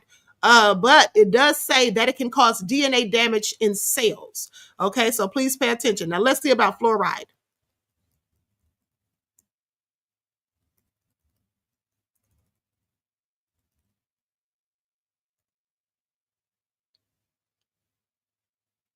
Finally, and of specific importance is its role, and this is fluoride. I typed in fluoride linked to Alzheimer's disease because this is what I read years ago. Finally, and of specific importance to its role in Alzheimer's disease, studies report fluoride-induced apoptosis and inflammation within the central nervous system. This review attempts to elucidate the potential relationship between the effects of fluoride exposure and the pathogenesis of Alzheimer's disease. All right, so please pay attention. Fluorosis can happen if you ingest too much fluoride over a long period of time. Dental fluorosis can cause tooth discoloration. You can correct it with cosmetic treatment. Skeletal fluorosis affects your bones and joints. Now, let me tell you what that is. Fluorosis. For those of you, ones in the chat, if you ever as a child experienced a time or remember a time where you had like little white specks on your teeth or your fingernails, Ones in the chat, because I remember having that as a kid. Ones in the chat if you ever remember having little specks of white on your teeth or your fingernails as a kid.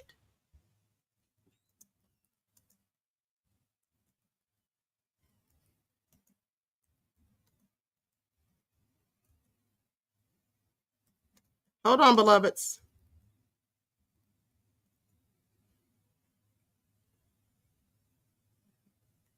Okay, everybody's putting one. So that's what that came from. You had a overabundance of fluoride in your body. That's what that means. And you can look that up yourselves. Okay, I found that out years ago because when I was a kid, I wondered what that was. I didn't have it for a long time, I don't think. I don't remember what my mother said about it, but I do remember having those little specks in my fingernails and on my teeth. Okay, so that is that was something that used to happen. Well, probably still happens, but when you have an abundance of fluoride in the body, okay, and you heard what I read about it. Sharon said, I remember that, okay? Okay, so that all been said, we just doing our little fact checking here. Okay, so now let's go to this next video about what RFK Jr. has to say.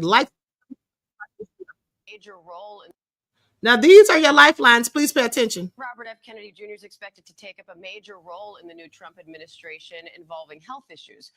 RFK Jr. says he may gut the nutrition departments at the FDA. He also says many ingredients in America's food are illegal in Europe. Now he's taking aim at Fruit Loops, using cereal as an example. Why do we have Fruit Loops in this country that have 18 or 19 ingredients, and you go to Canada and it's got 2 or 3? ABC News medical contributor Dr. Alok Patel joins me now for more on this. Dr. Patel, walk me through this and what we just heard, because you say Fruit Loops in the U.S. and Canada actually have rough. Hold on, let me pause for a second because someone said something about the pineal gland, and I'm glad you brought that up. That's very important. Gemini 605 said it also messes with the pineal gland. Yes, these things that we're talking about absolutely will calcify your pineal gland. So if you're wondering why some people are walking around here like they're in a daze, trapped in the matrix and can't see the truth from lies, and who are clearly confused, and who are just not able, you're not able to get anything through to them spiritually. They think you're crazy. When you start talking about, raising the Kundalini or the Christ within energy and all those things, you're talking about the optic thalamus and just different things like that. Well, maybe their pineal gland is calcified. Okay. The things that you eat, there are certain things that we consume that will absolutely calcify your pineal gland. And you will never, as long as that's the case with you, you will not be able to raise that Christ within energy. Okay. And the oil that's supposed to be secreted from the colostrum once a month, you won't be able to achieve that. Okay. And for those of you who follow the spiritual channel, you know what I'm talking about. So I don't have to get into a deep conversation about it, but let's continue. Roughly the same number of ingredients, but a big difference when you look at the dyes. So can you expand on that? Absolutely, Diane. If you look at a box of Fruit Loops in both the Canada and the United States, they have roughly the same amount of ingredients, from ingredients such as sugar and different types of flour. The big difference is that in Canada, they are using natural dyes that are made from products such as carrot, blueberry, and watermelon juice to give Fruit Loops that color. In the United States, they're using artificial dyes such as red 40, blue 1, yellow 5, and 6. And some of these dyes in preliminary studies have been linked to certain adverse reactions in children, such as children with ADHD or autism spectrum disorder, more hyperactivity. So it is worth noting that there is some research happening in these dyes, but most importantly, parents should feel empowered to look at any products they're giving their children, look at the back and read the ingredients and make a decision about what they want to feed their families.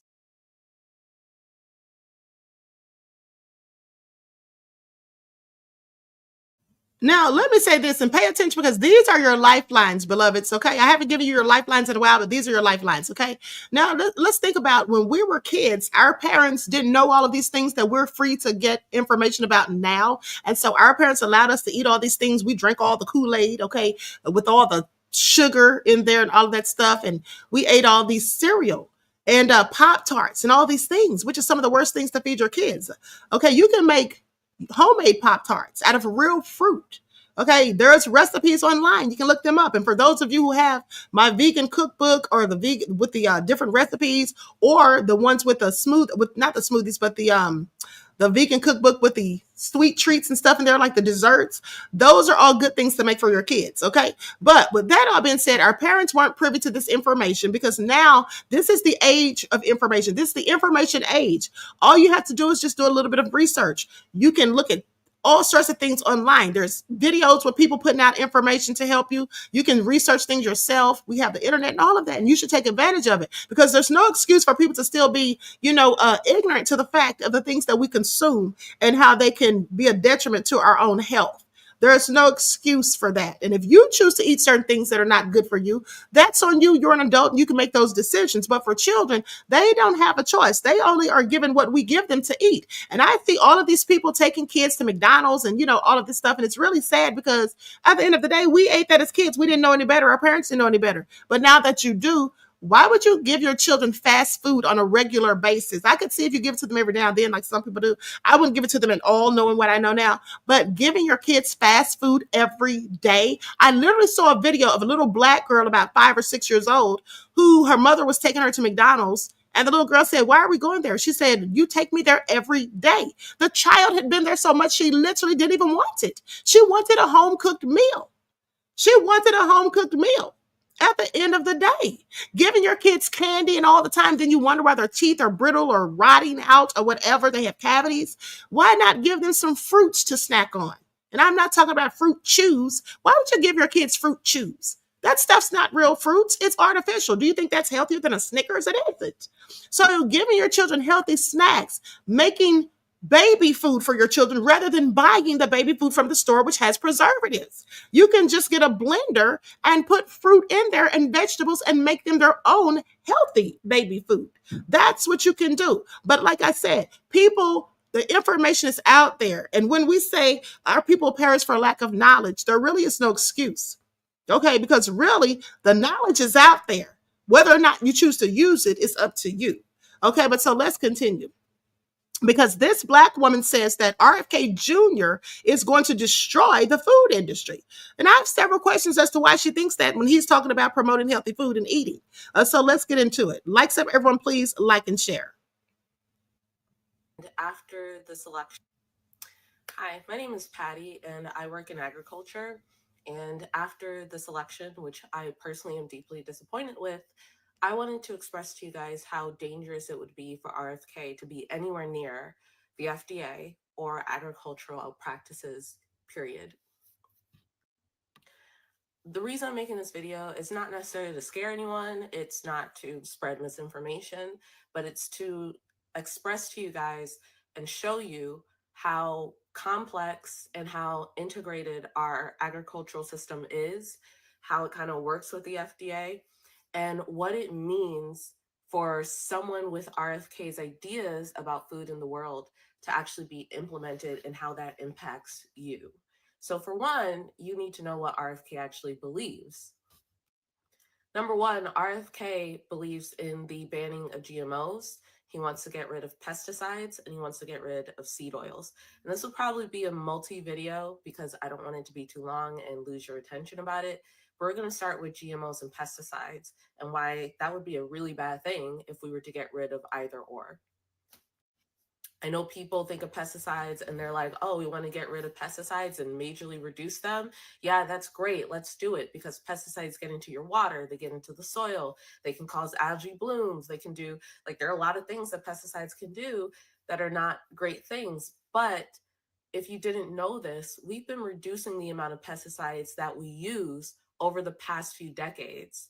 And it's mostly had to do with the fact that we've introduced hybrids and GMOs into the game for farmers to actually plant and then use for your consumption.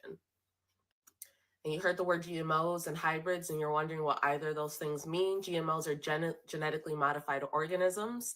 It's say, for example, in a lab, you alter the DNA or alter some chemical component of a plant. That plant grows and maybe it doesn't take up as much water. Maybe it doesn't take up as much sunlight. Maybe it. Okay, I don't want to hear any more of this foolishness she's talking about. She sounds ridiculous. She's talking about RFK is going to ruin the food industry. She works for the agriculture department. Isn't that what she said first? Isn't that what she said first? So this is her motive for saying this stuff. She's sitting here acting like GMOs are good. We're supposed to believe they're good for us. Hybrid foods are good. I want natural foods. I don't want watermelons with no seeds or grapes with no seeds. Fruits without seeds are not natural. Okay, I want natural foods that are supposed to be, that are the way nature and the Most High intended for them to be. Now, she's upset because this man is talking about, these GMOs and these chemicals and all of these things. She sounds ridiculously stupid. Okay, I'm sorry. She absolutely does. He's going to destroy the food system. Well, that's how she makes her money. She works in that industry. So is she going to say anything about that? And of course, she's going to be critical. She literally already said she's disappointed in the election. So if she don't want Trump to be the president, she surely is not going to speak favorably of anyone who's going to be potentially working with Trump. Now, and that's her prerogative, but don't sit here and act as though hybrids and GMOs are good. This is all insanity. Okay, this is all insanity. And she's talking about they don't put as much pesticides on the foods. So pesticides is good, and because you're not putting as much. I'm sorry, what? See, I want you all to pay attention to people like this. Okay, please pay attention. And she's coming off as if she really knows what she's talking about. It also is more adaptable against certain diseases or might taste bad to certain animals. Those are things that we can do now with plants to ensure that you get the food that you want. And then I also said hybrids. A hybrid are two plants. It could be two different types of plants, or it could be two varieties of a plant. They're bred together to get a certain type of result. So clearly unnatural. Clearly unnatural. Okay, please pay attention. Putting two plants together that don't go together and breeding them together so they create a certain type of plant. Yeah, that's not natural. Okay, lady, bye. I don't even need to hear the rest of what she has to say. She sounds like an idiot. And matter of fact, that's what she is for even thinking that makes sense. Now, with that all being said, let's talk about the hate that people have been out here giving, honey, mad because Kamala lost, and I can understand their woes. I can understand that they feel slighted or they feel upset or whatever. But again, my opinion is that no one should be mad about anyone's vote or lack of voting. When people say, oh, if you don't vote, that's a vote for Trump, or that's a vote for Kamala, that's not true. If you don't vote, you just don't damn vote. And that's not a vote for anybody, please. When people are mad, it's just ridiculous, because here's why. When you're mad and you're angry, these are the sorts of things that happen. Please pay attention. We're going to get into some of these videos. Likes up, everyone, please. Like and share. Thank you in advance. While I'm getting this queued, let's have a word from my sponsor at 12 Tribes. Do not buy 12 Tribes on Earth hair growth oil and hair magic elixir unless you want super healthy, gorgeous hair that grows. They have a whole line of amazing hair growth products, including hair growth leave-in conditioner spray, hair growth shampoo, hair growth spray, and hair growth butter. I'm starting to sense a theme here. They include quality natural ingredients. They smell amazing, and you can see the results for yourself. So if you're looking for healthy hair growth for your natural or relaxed hair, try 12 Tribes on Earth today.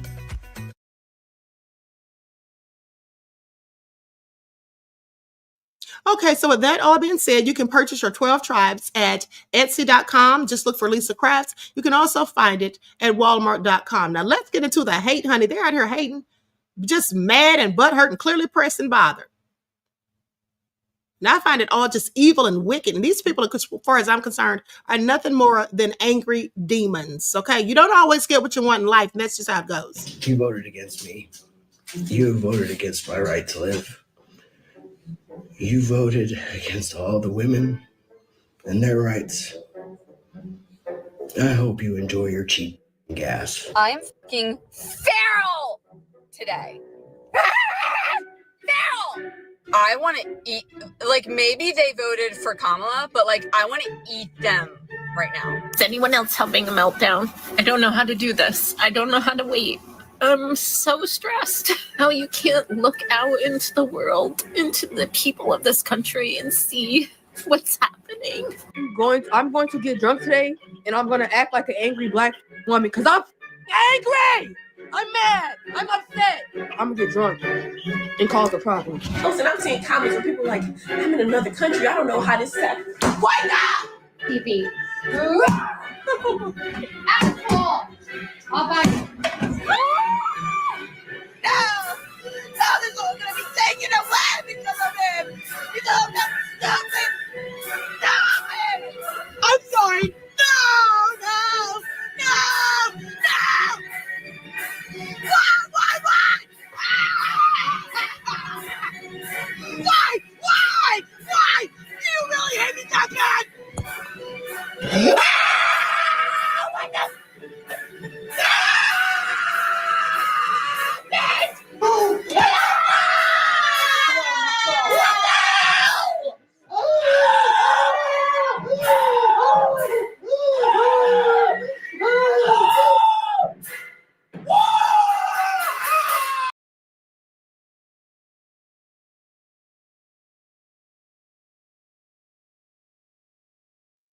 Okay, just a bunch of idiots. These people are all idiots. Anyone that is that upset that you had to scream, yell, and act a whole damn fool, and then record yourself doing so, just like the people that recorded themselves crying. They're all idiots, in my opinion. They're all a bunch of idiots and clout chasers, because you could have kept your anger, you could have kept your pain and disdain to yourself. These people are dangerous, okay? Because if you're that mad and you can't control your feelings and emotions, what would you do to someone whom you knew or saw and thought that they didn't go the way you wanted them to go? These people think that they have every right to infringe upon other people's rights and reasoning. And I find it all nefarious. If you're upset because of the election and you're that angry, you're just an idiot. Now I want you all to look at this lady, because it says this woman yelled at a black woman over supporting Trump. People are out here yelling, being hateful, and I find it all very sad and disheartening. Okay, please pay attention. This is why no one ever should discuss your political views and ideology with fools. That's what you should never do. Please pay attention. Just happened. I am in this beautiful place on vacation, a little staycation with my family, and I agreed to participate in a Santa Monica College Emeritus meeting and talk about the upcoming election and who I was supporting. And I was treated with such vitriol and hostility by the white, mostly female liberal women who were in the class. I can't say I've ever encountered anything like that before from people who call themselves tolerant. Check yourselves, huh? Man is facing charges after he allegedly attacked a stranger in a grocery store for wearing a Trump hat. 60-year-old Robert Yacht was arrested following the incident at Tops Friendly Markets in Bath on Friday. Police say Yacht punched the victim in the mouth and head multiple times. The victim's teeth broke and their mouth became bloody because of the attack. Yacht and the victim had never met prior to this attack. Yacht is being charged with felony second-degree assault and fourth-degree criminal mischief, a misdemeanor. Yacht is currently being held at the Steuben County Jail. Bangkok City police say they need your help to find someone who could have caused a string of incidents over the weekend. The cases range from vandalism to a hit and run involving an ATV. TV6's Vinny Lavia joins us in the studio to break down what we know. Vinny.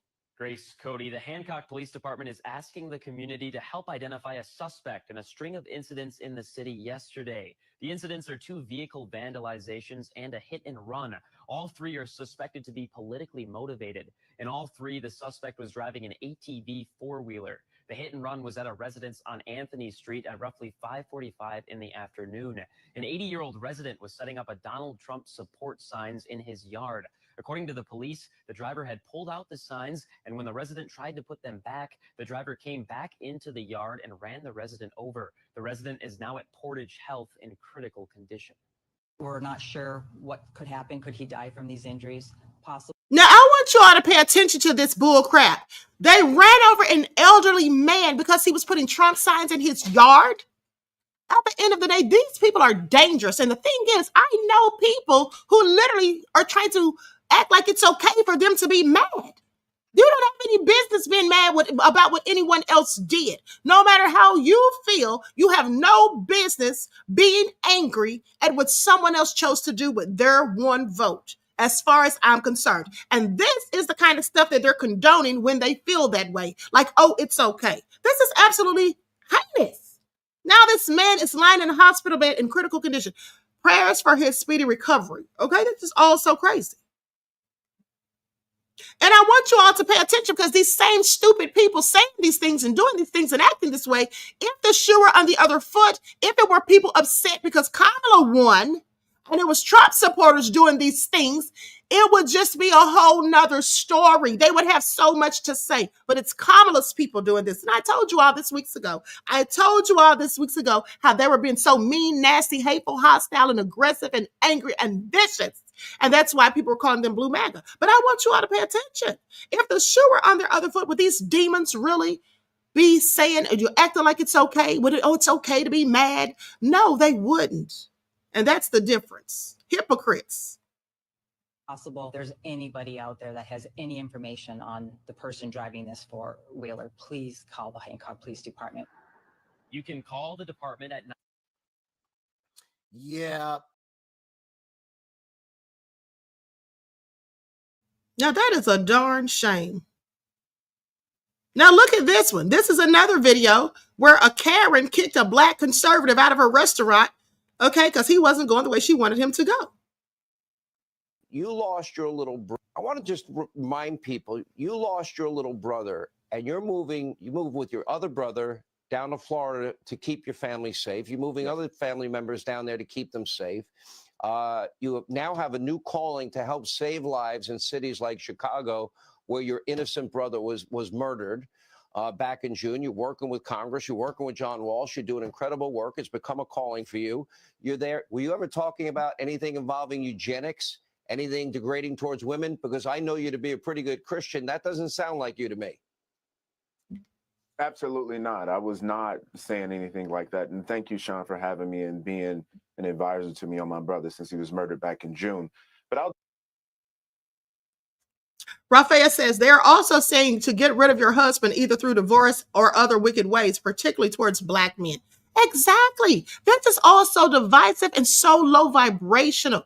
And yet there are some Kabami supporters that are absolutely thinking this is okay for them to feel that way. In fact, they're trying to justify it. Oh, it's okay for me to cut off family members and friends because they didn't vote the way I wanted them to do. Oh, it's okay for anybody to be mad. They have a right to be mad. No, the hell they don't. But let's continue. But I'll tell you, Sean, for some on the left, intolerance has become certainly the exception. And also, let me say this. I'm sorry. I'm so annoyed by this display of anger and aggressiveness and violence that I forgot. Thank you, beloved, for Raphael, for your contribution to the channel and for your insight into the topic. Peace, love, and blessings. And certainly the norm, not the exception. And I'm going to tell you, from what I experienced in that conversation, I met up with some folks that live in my building here in Miami, my first time ever hanging out with them, first time hanging out at this particular establishment. What we talked about was Fox. How do you like working at Fox was their question to me. Are you a conservative? In fact, I am. I have a book out called Taken for Granted, How Conservatism Can Win Back to America's Liberalism Failed. Get a copy. I talked about my brother. I talked about the work that I'm doing with Congress on Capitol Hill for victims of violent crime. Then an owner comes over to the table and she says, I've been listening to your conversation and you are not welcome here. And I said, did I say anything to you that triggered you? She said, no, we're just not politically aligned. How dare her? This is modern day Jim Crow to me. I can't believe that me being a black man in America to give my views on conservatism, which I believe saved my life, my Christian values saved my life and the life of many other people that I know, be told that I cannot be in an establishment. This makes no sense to me. If you're not capitulating to their narrative, their views, you are unwelcome. And that should not happen, whether it be in Florida or anywhere in the United States of America. We should be far beyond this. But that's what I experienced on Saturday in this restaurant. When does anybody that works at a restaurant, and I worked at them for 10 years of my life, give a rip about what somebody's talking about at their table? It's none of your business. It shouldn't be any of this lady's business. To me, she seemed like from how she was moving, like a white progressive. And what I found out is a lot of the folks there in ownership are progressives. But you should not be listening in on your customers. That's called eavesdropping. But that's what she did. And she chose to take that moment to take a stand. And I posted a tweet immediately after, which has had over 2 million views. And now they're in trouble because what she did to me was plain and simple discrimination. Again, this is modern day Jim Crow. If you don't go with what the left wants you to go with, if you don't follow their narrative completely, then you're in trouble in their eyes. And that should not be the case for any American. It doesn't matter what color you are, you white, black, or indifferent. You should not be discriminated against. And I have to absolutely agree. These people are all idiots. Okay. Anybody that mad, you're an idiot. That's just what you are. Nobody owes you anything. In fact, you owe it to yourself. And if you want to, levy your disdain about how the election turned out against people because they didn't go along with your narrative, that makes you an idiot. And it also makes you a narcissist who thinks that everybody has to do what you say, how you say, and all of that, as if no one else's opinion matters, no one else's feelings or beliefs matter except yours, because you know what's best. This is what these people think. They know what's best, and anybody who didn't go along with them is dead wrong, and they have a right to voice their disdain, to put hands on you, to say mean, nasty, hateful things to you, to call you out, to put you out of a restaurant. But let's go to this next video because somebody put hands on a minor, apparently.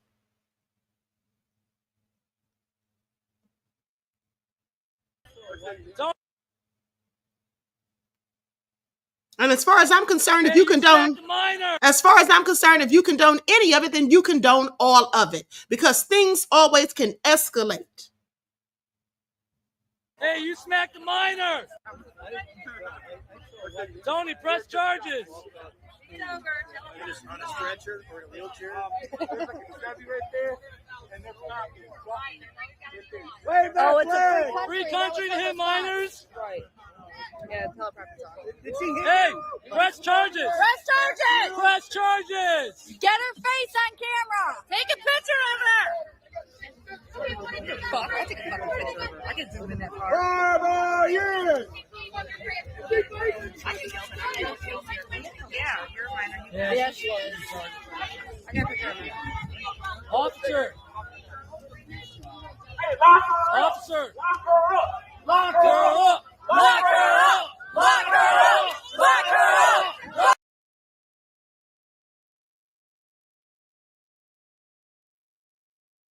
They're sitting there talking about lock her up. Honey, if she'd have put her hands on my minor, she would need the police. She need an ambulance. Okay, I promise you that. This is all so low down and dirty. And I don't condone violence unless you're in defense of yourself or someone else.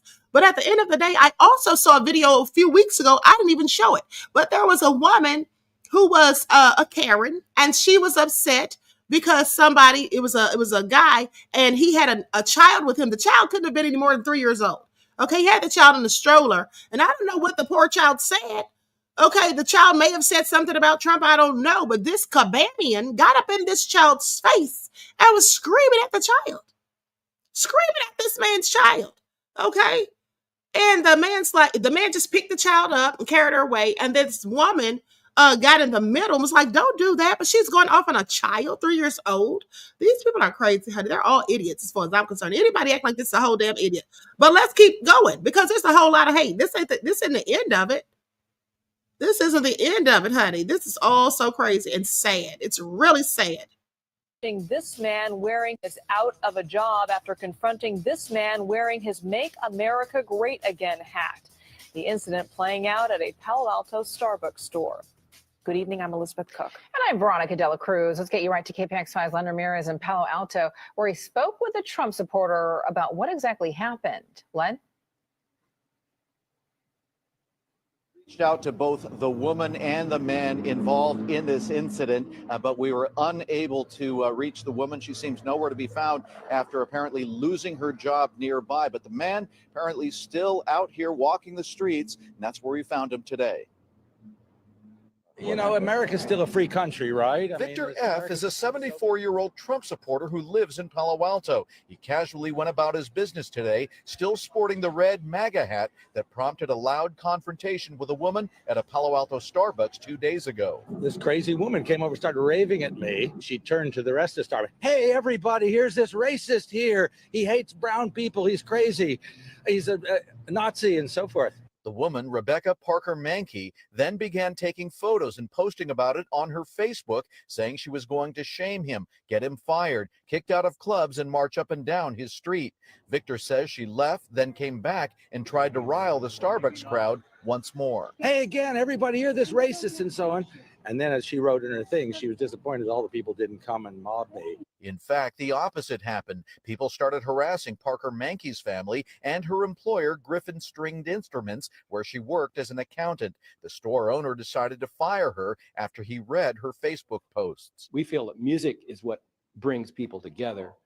And so having someone then making comments that are divisive is just not consistent with our values. No one answered the door at Parker Mankey's home, but a female spoke through a closed window saying Rebecca doesn't live here. She didn't want to discuss the issues with me.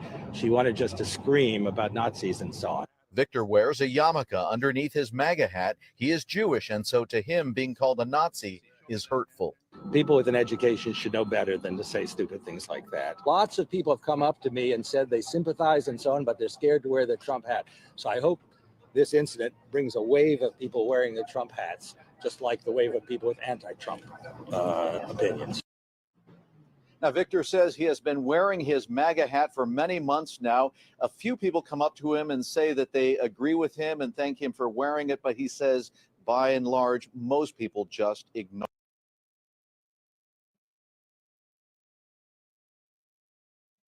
Okay, I want you all to pay attention to who's being divisive. Now, like I said, if the shoe were on the other foot and it was Trump supporters out here going and attacking Kamala supporters, oh, people would have so much more to say, but they don't care because, oh, they're all for Kabami. Please pay attention. And at the end of the day, do you all remember me telling you a story about 3 years ago when I was saying that my son Reno had on a red hat?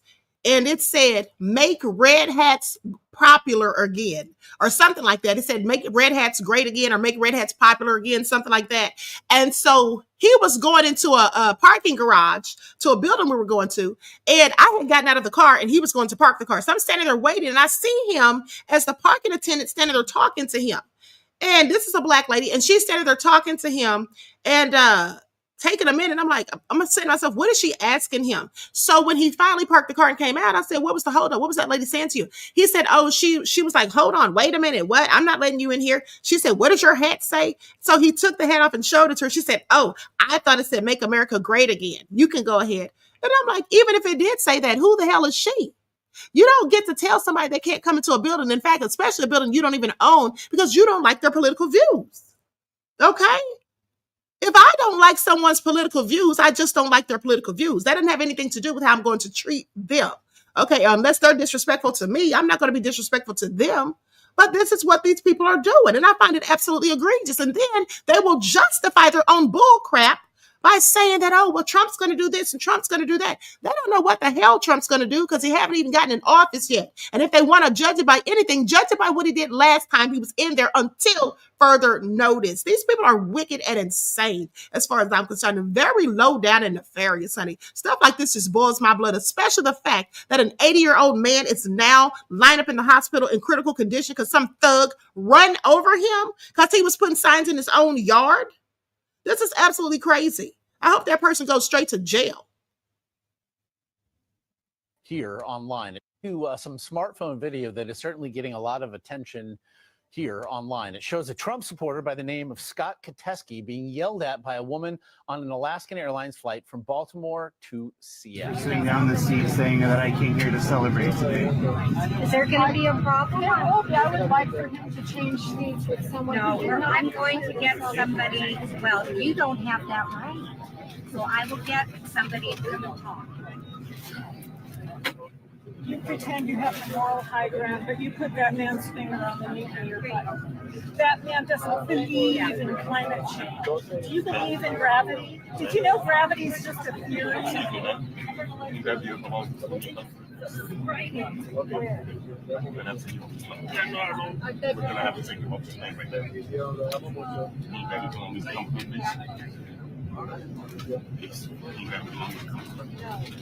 I paid for this seat and I'm sitting. Passengers that did follow. Kateski said it was, and I do quote, a great demonstration of America and its people coming together and standing up for.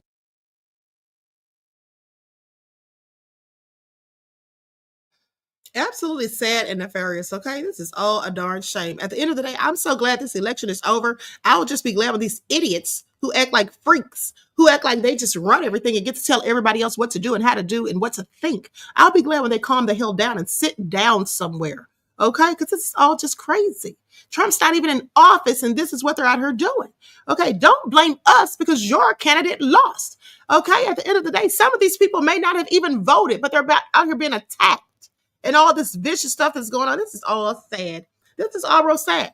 So anyway, with that all being said, everyone please like and share, subscribe to the channel if you haven't done so already. Be sure to click the notification bell and click the word all so you're notified each time the Queen Goddess goes live. Okay, each one teach one. That's how we grow and thrive. Do something productive, constructive, but never destructive. And always remember, beloveds, to keep the Most High first in your lives. Oh, so sad. Did I say that twice? Oh, I'm sorry. I am so mad right now. I can't even think straight. Seriously.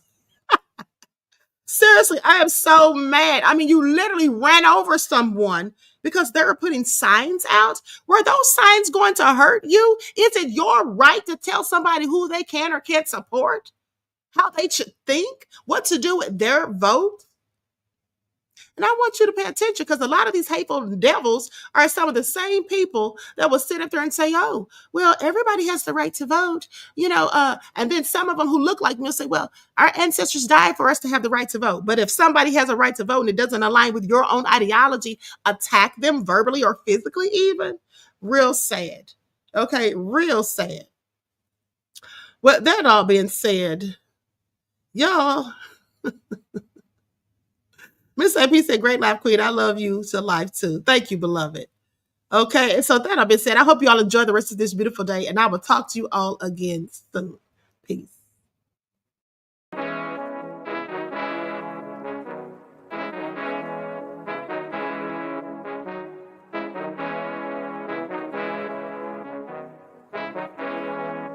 Hey, yo, Nick, hit him with that flavor. Gold all in my skin, God all in my blood. Kings all in my circle, you touch one of mine and you're done. They show no love for the queen, why you hating on me? Is it cause I'm free and I got Malcolm X in my jeans? I got dreams like King Luther, shed blood like Kunta. You ain't helping my people, I ain't got nothing to say to ya. I want all the smoke like hookah. Talking reparations, America won't be great until they give us compensation. I'm like, I'm the hottest right now. See a bunch of lames out here trying to jock on my style. They be doing too much. I'm the queen, it's too easy. It's like they all at Popeyes, how they be talking so greasy.